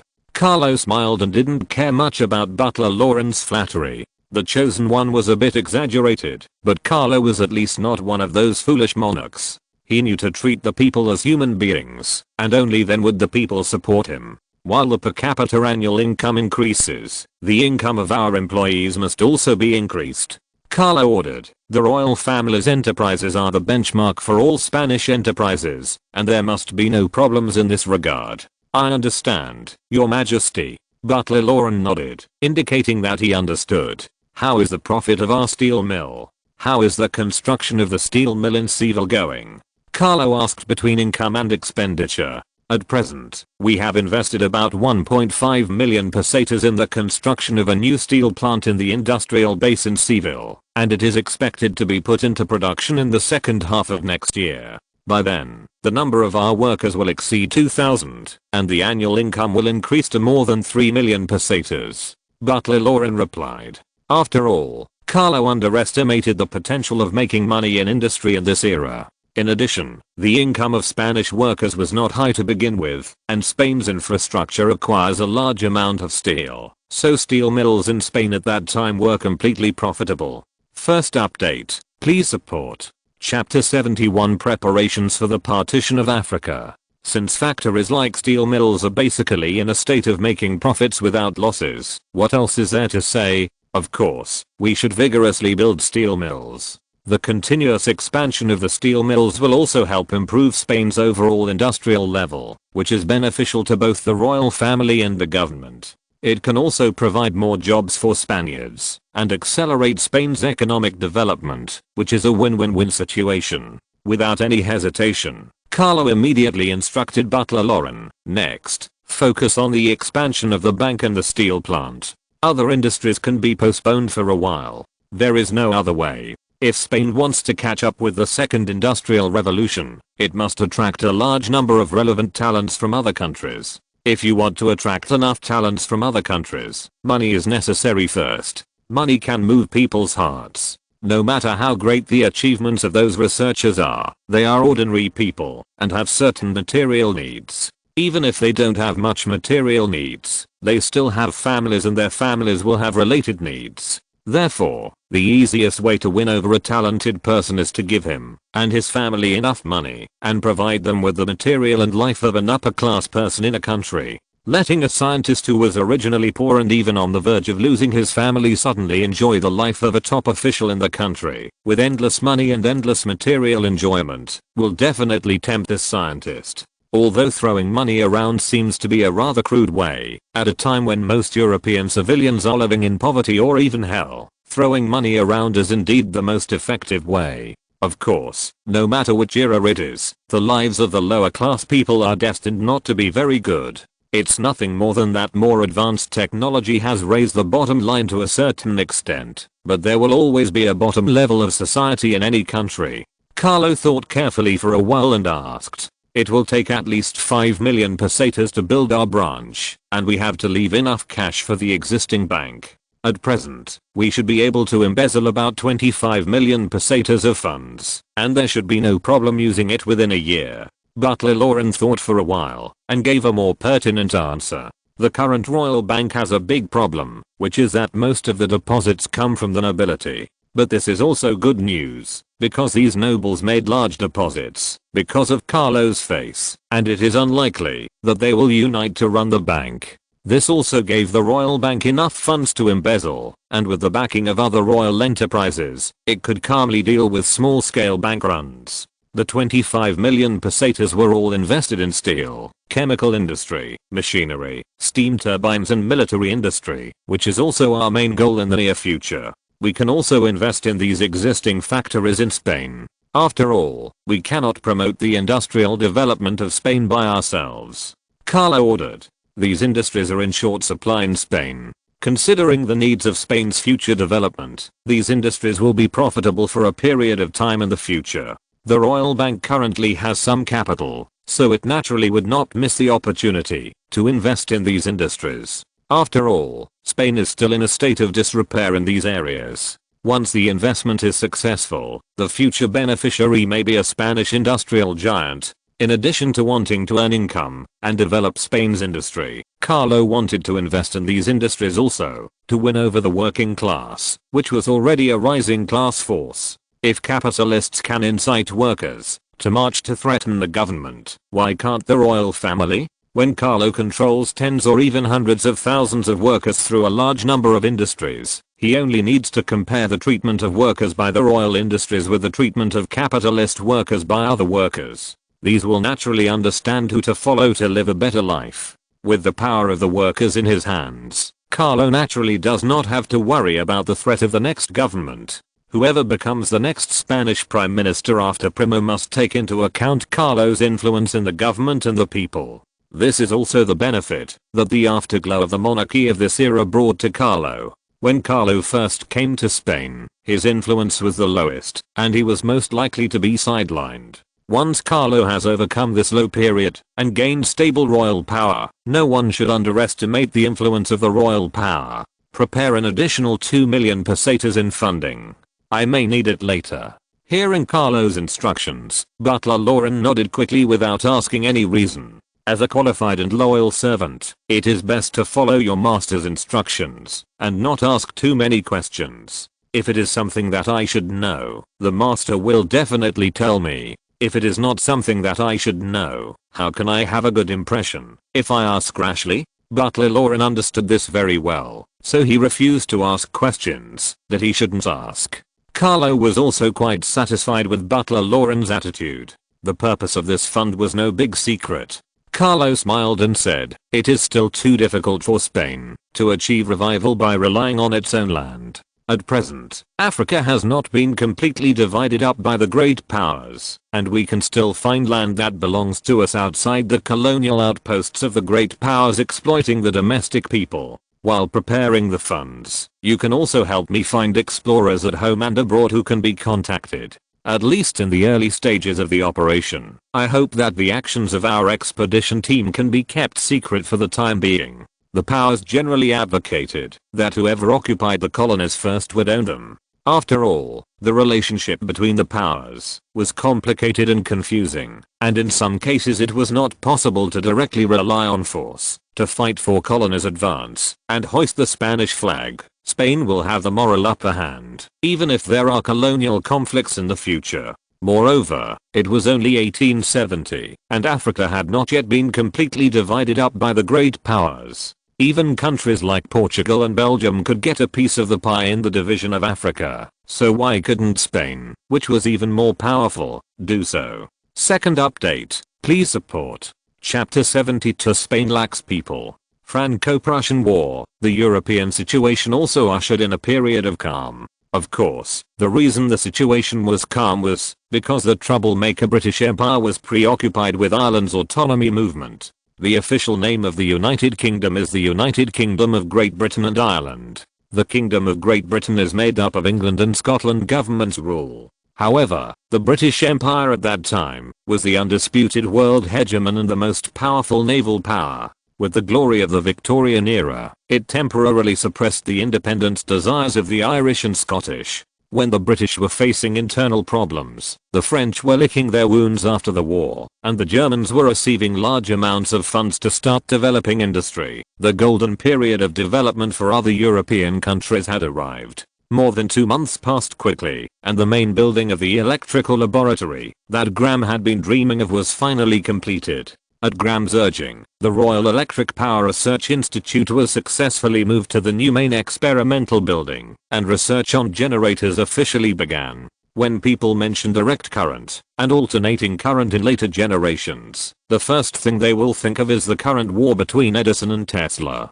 But in fact, both direct current and alternating current were invented very early, but too much time was spent in the early exploration stage and they did not receive the attention of governments. As a result, the large-scale application of electricity was not realized until the end of the 19th century. Why do I say so? Graham was a very outstanding person in the field of electricity. His contribution to electricity was among the top 5 in the 19th century. But such talents were not valued in France.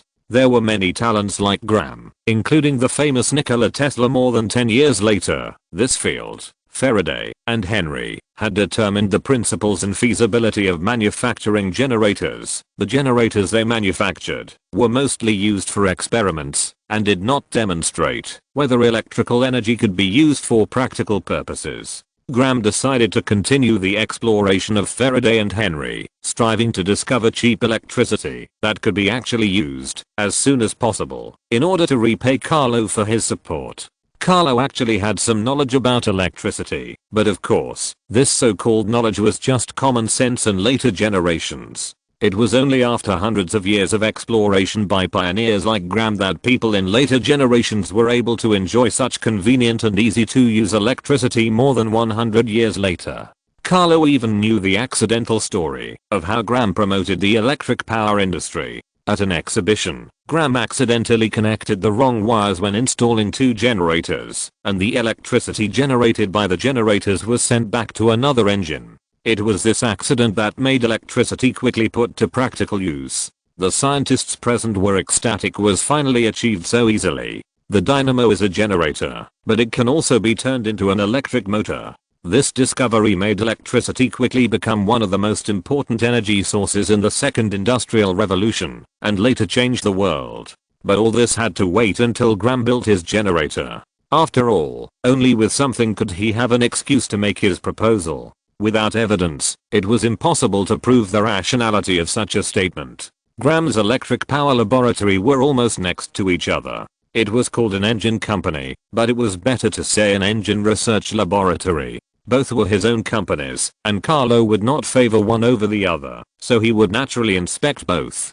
Compared to the power laboratory over there, the engine research laboratory here is much quieter. There was nothing that could be done about it. Although Graham was the only main researcher in the power research lab, there were many other technical talents who were more than enough to assist Graham. In the engine laboratory, only Daimler, Benz and Maybach have the relevant R&D capabilities, and the discussions are also conducted by these three people. Although these three people can be said to be among the best in the field of automobiles and engines, it is obviously impossible for them to achieve something in the field of engines with just three people.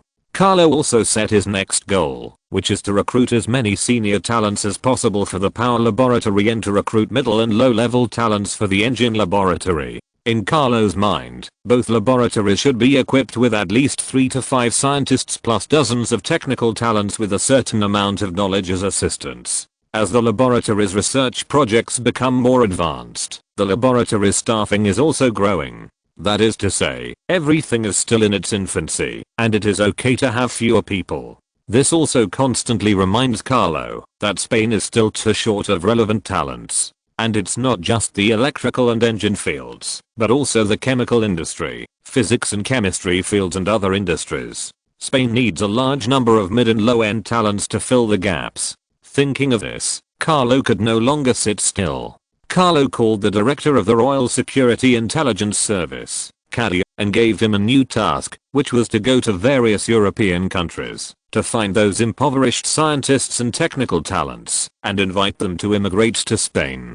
If large-scale immigration is allowed, it will be a burden for the current Spanish government. The income of a large number of farmers in the country has not increased. At this time, attracting a large number of immigrants, in the eyes of the Spaniards, isn't it just stealing their jobs? So apart from attracting a small number of workers from Italy, Carlo does not intend for the Spanish government to open immigration channels and attract a large number of immigrants. The workers brought in from Italy performed extremely physically demanding work, which was exactly the kind of work that Spanish farmers were unwilling to do. This will not make the Spaniards dissatisfied. After all, these jobs were not within their range of choice.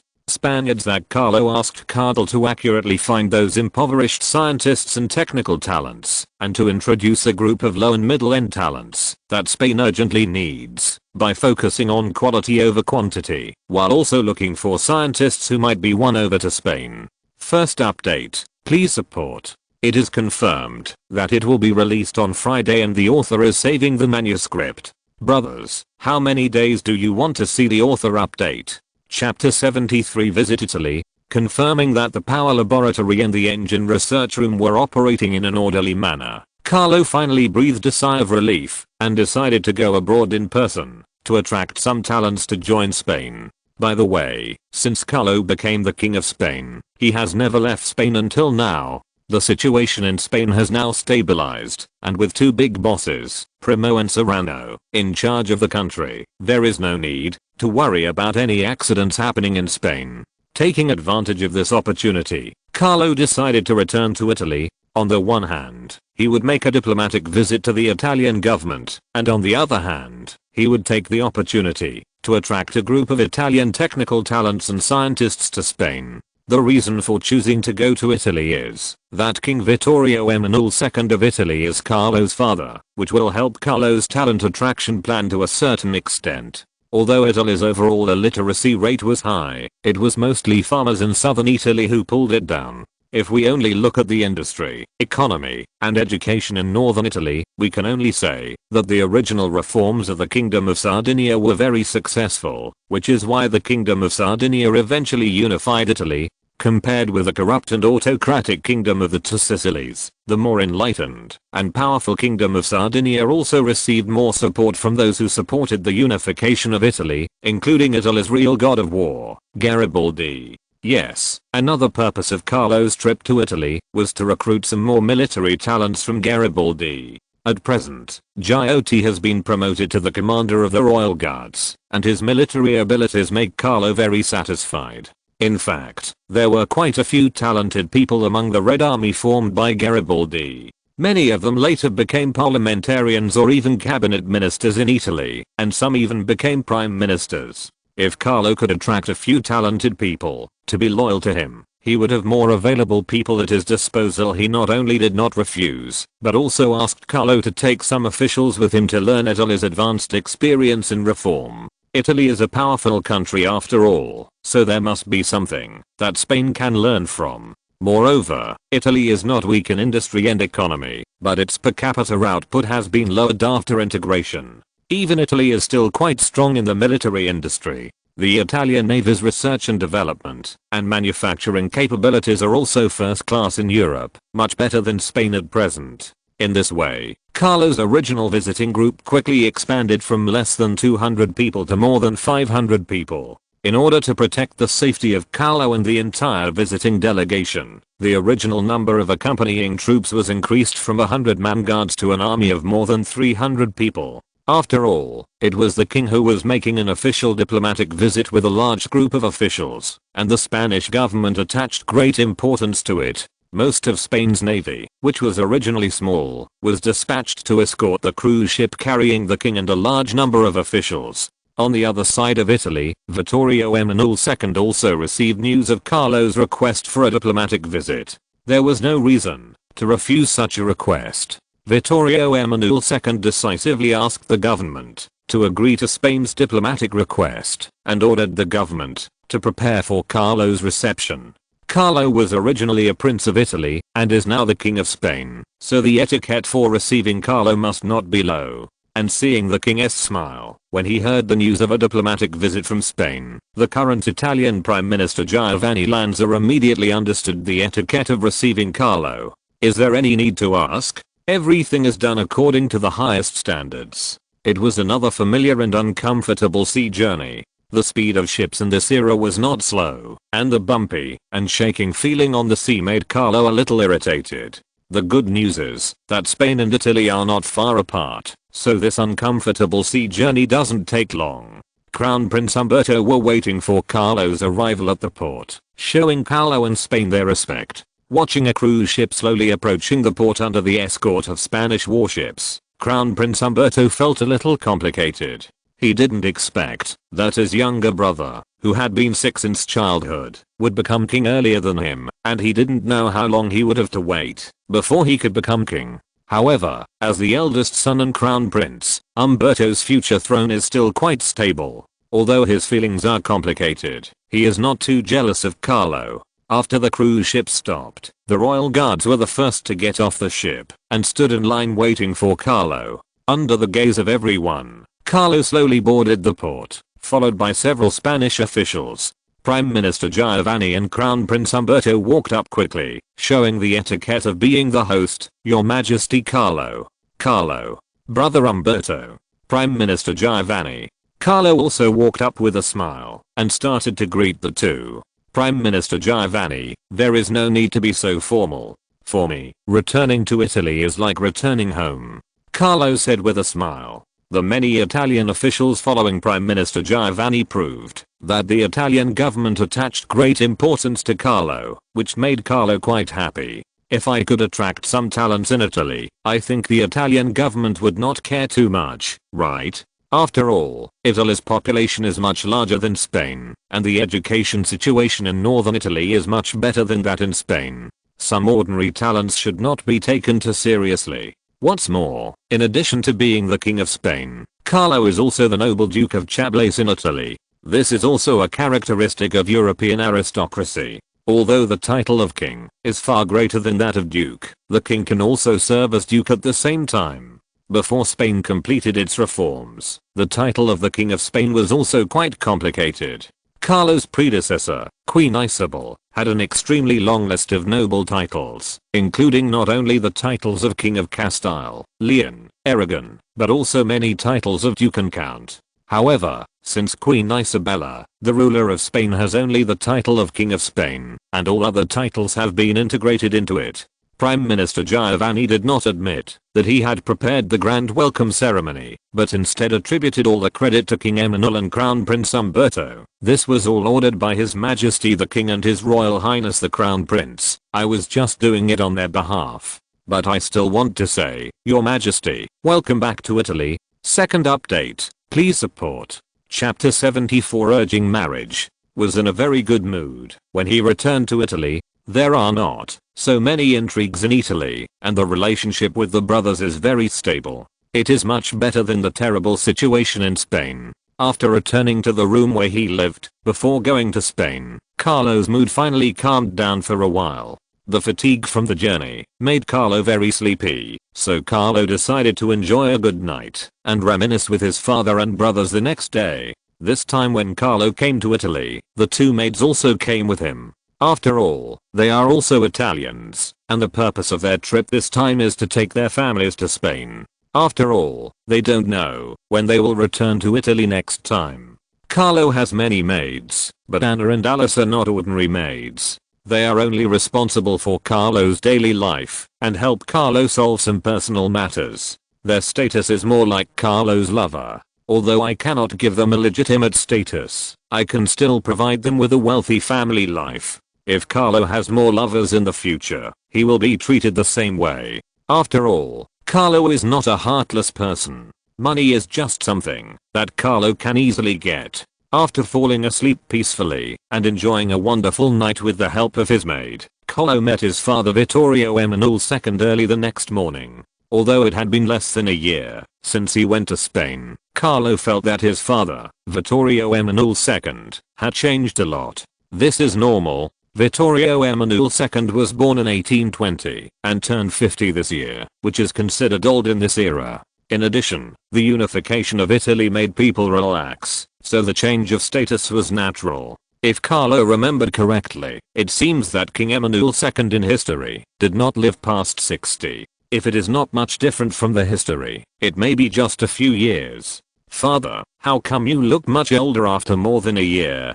About his health and to bring the two closer. I'm 50 years old, Carlo. Emanuele II walked up, touched Carlo's head affectionately, and said with a smile, Thank God, my child is still fine. You didn't suffer any injustice in Spain, did you? If you can't hold on any longer, remember to have Lauren send me a telegram and I'll send the Navy to welcome you back. Carlo nodded. Vittorio Emanuele II's concern for him was clearly visible. Although Carlo was a time traveler, he had no disrespect for his adoptive father, Vittorio Emanuele II. Instead, he was quite respectful and recognized him. No matter what the king's reputation was in Italy, at least to Carlo, he was a qualified father, a single father who did his best to give his children all the love and care. I'm doing well in Spain, father. Carlo smiled and said, the rebellion of the Carolists has been quelled, the rebellion in Cuba has also ended, and Spain will usher in a period of peace. With the help of Duke Primo and Archduke Serrano, I'm safe in Spain. You don't have to worry about me. Leave it to the officials to discuss any issues you have when you come back this time. I will ask Giovanni to help you as much as possible. You should live in the palace for the time being. You probably haven't met Rosa yet, right? Rosa was the second wife of Victor Emmanuel II. Before that, she had always been with Victor Emmanuel II as a mistress. From this point, we can see how normal it was for European nobles to have a mistress at that time. This was not only not a stain among nobles, but even became a topic of discussion among nobles. Nobles who did not have mistresses would be suspected of being in poor health. After all, even a queen like Isabel had countless lovers. However, there was a tacit understanding among the nobles. Most mistresses were of lower status, and even if one eventually became a queen like Rosa, her offspring would not have the right to inherit the throne. Queen Rosa gave birth to a daughter, Victoria, and a son, Emanuele, for Emanuele II, but only the son Emanuele was awarded the title of Count of Fontanafredda. All the sons born to his first Adelheid were dukes, and the only earl died young, and did not have time to be promoted to duke. This also shows Emanuele's attitude towards legitimate sons and illegitimate sons and the importance that European nobles placed on bloodline. Even if Carlo and all his brother's wife had an accident, the throne of Italy would not fall on Emanuele, born to Rosa. Carlo had no objection to Emanuele marrying Rosa. After all, whether as a mistress or as a queen, it would not harm Carlo's interests at all. Seeing Carlo nodded in agreement, Vittorio Emanuele II smiled and said, "You are almost 20 years old. It is time to find a suitable marriage.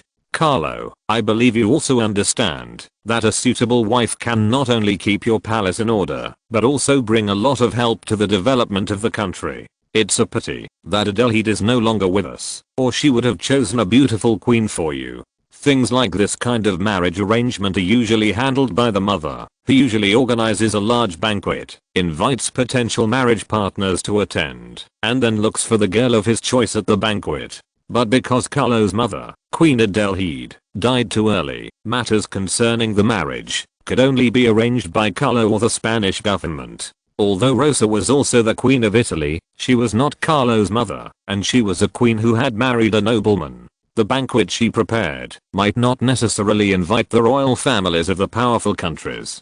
The nobles still attach great importance to these. Carlo's best marriage partner is the princess of a powerful country, who can bring practical and effective help to Carlo. Good looks, wealth and status as the King of Spain. It should be no problem for him to find a girl he likes. But Spain's requirements for the queen are not just that Carlo likes her, but also that she has to be of noble blood, and that the country behind her can help Spain. This is already a very small range, and it is still very difficult to find a suitable candidate for queen in such a small range. The most suitable ones at present are the royal families of Britain or Germany. Britain is the most powerful naval power, and Germany is the most powerful land power, and both can provide sufficient help to Spain.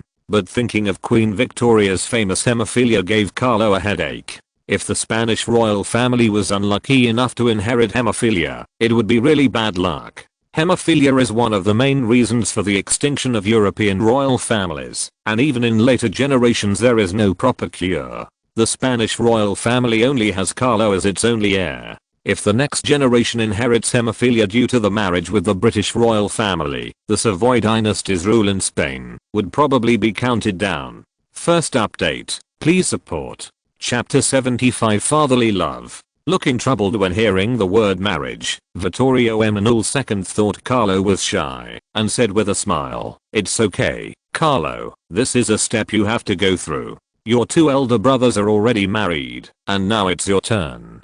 Carlo was certainly not shy, but it was difficult to explain anything at this time, so he could only nod. After all, although some members of the British royal family were diagnosed with hemophilia at this time, the harm of hemophilia to the entire European royal family had not yet been fully revealed. "Okay, Kit, don't worry, I will keep an eye out for you. If there is a suitable marriage partner, I will inform the Spanish government. However, you should not be too demanding in your conditions for finding a queen. After all, for us nobles, political interests are more important than our own love. If you really have a girl you like, you can also let her be your lover, right?" Emanuele II touched Carlo's head again, and said with a smile. When Carlo was still a minor, Emanuele would try to avoid discussing the subject of lovers. But since Carlo has grown up and become the King of Spain, such a topic naturally needs to be discussed. However, child, although you can have mistresses, it is best not to have too many, and don't mess with those married women too much. With your status as a king and the wealth of the royal family, there are plenty of young and beautiful girls for you to choose from. If you don't want to get a bad reputation because of promiscuity, you'd better remember my words, child. Although it was almost a default status quo for European nobles to have lovers, it did not mean that the people were willing to see their king having affairs with many married women. After all, as a ruler of a country, reputation is very important. If you anger the people, at best you will be forced to abdicate, or at worst you will be driven off the throne by a revolution, which is not worth the loss. If it's just a short-lived romance, it's okay. Generally, after it's over, you'll just become familiar strangers. But if you want to live with her as a mistress for a long time, it is better to find unmarried girls with a clean family background, so that there will not be too much trouble in the future. Carlo could only nod again.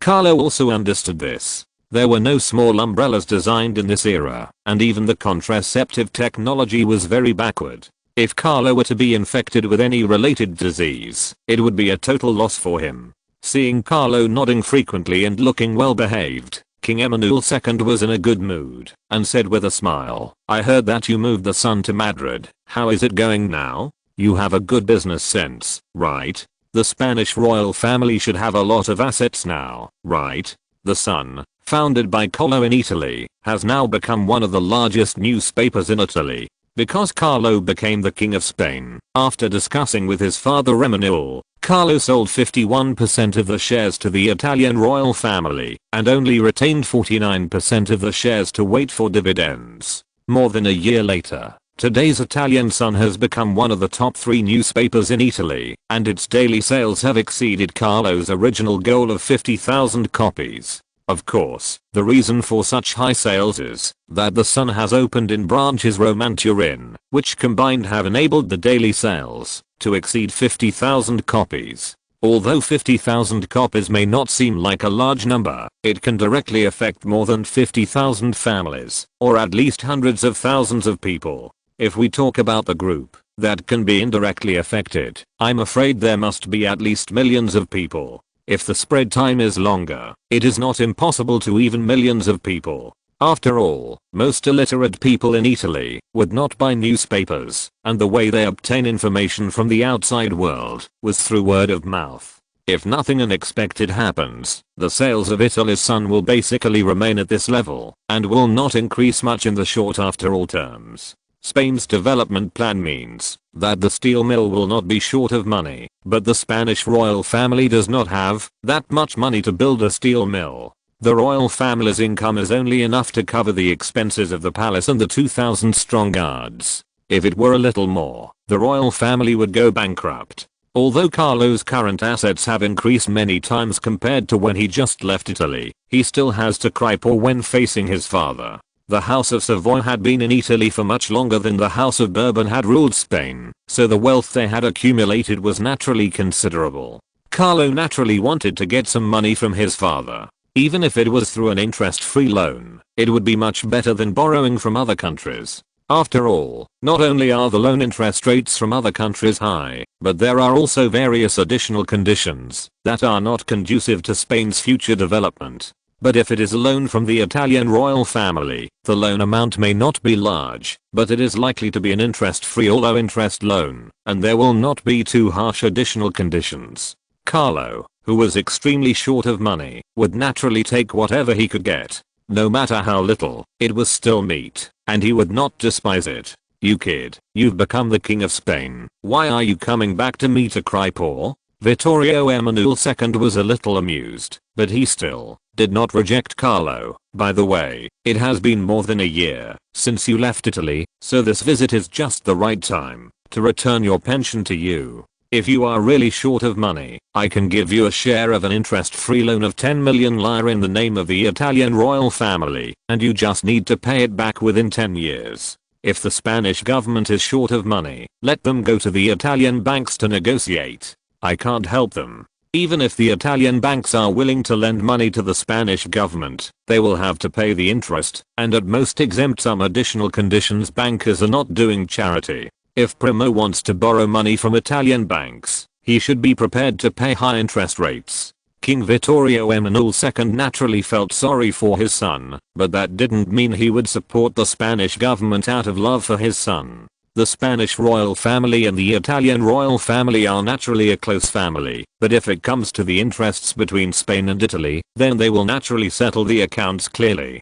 King Vittorio Emanuele II would not harm the interests of Italian capitalists because of Carlo's relationship, and Carlo naturally understood this. In fact, Carlo was already very moved by the fact that Vittorio Emanuele II was willing to lend Carlo 10 million lire with an interest-free loan. 10 million lire is worth £400,000, which can be used to invest in a steel plant and multiply the assets several times within 10 years. The fact that he provided Carlo with an interest-free loan of funds to build the most powerful ironclad ship shows his love for his son. Second update, please support. This book will be on the shelves tomorrow. I beg you to order it first. End of this chapter. Thank you very much for reaching the end. Don't forget to like. Looking for more exclusive content and immediate access? Subscribe to our Patreon. Remember, every like, subscription, or donation encourages us to continue. Thanks to everyone. See you in the next video.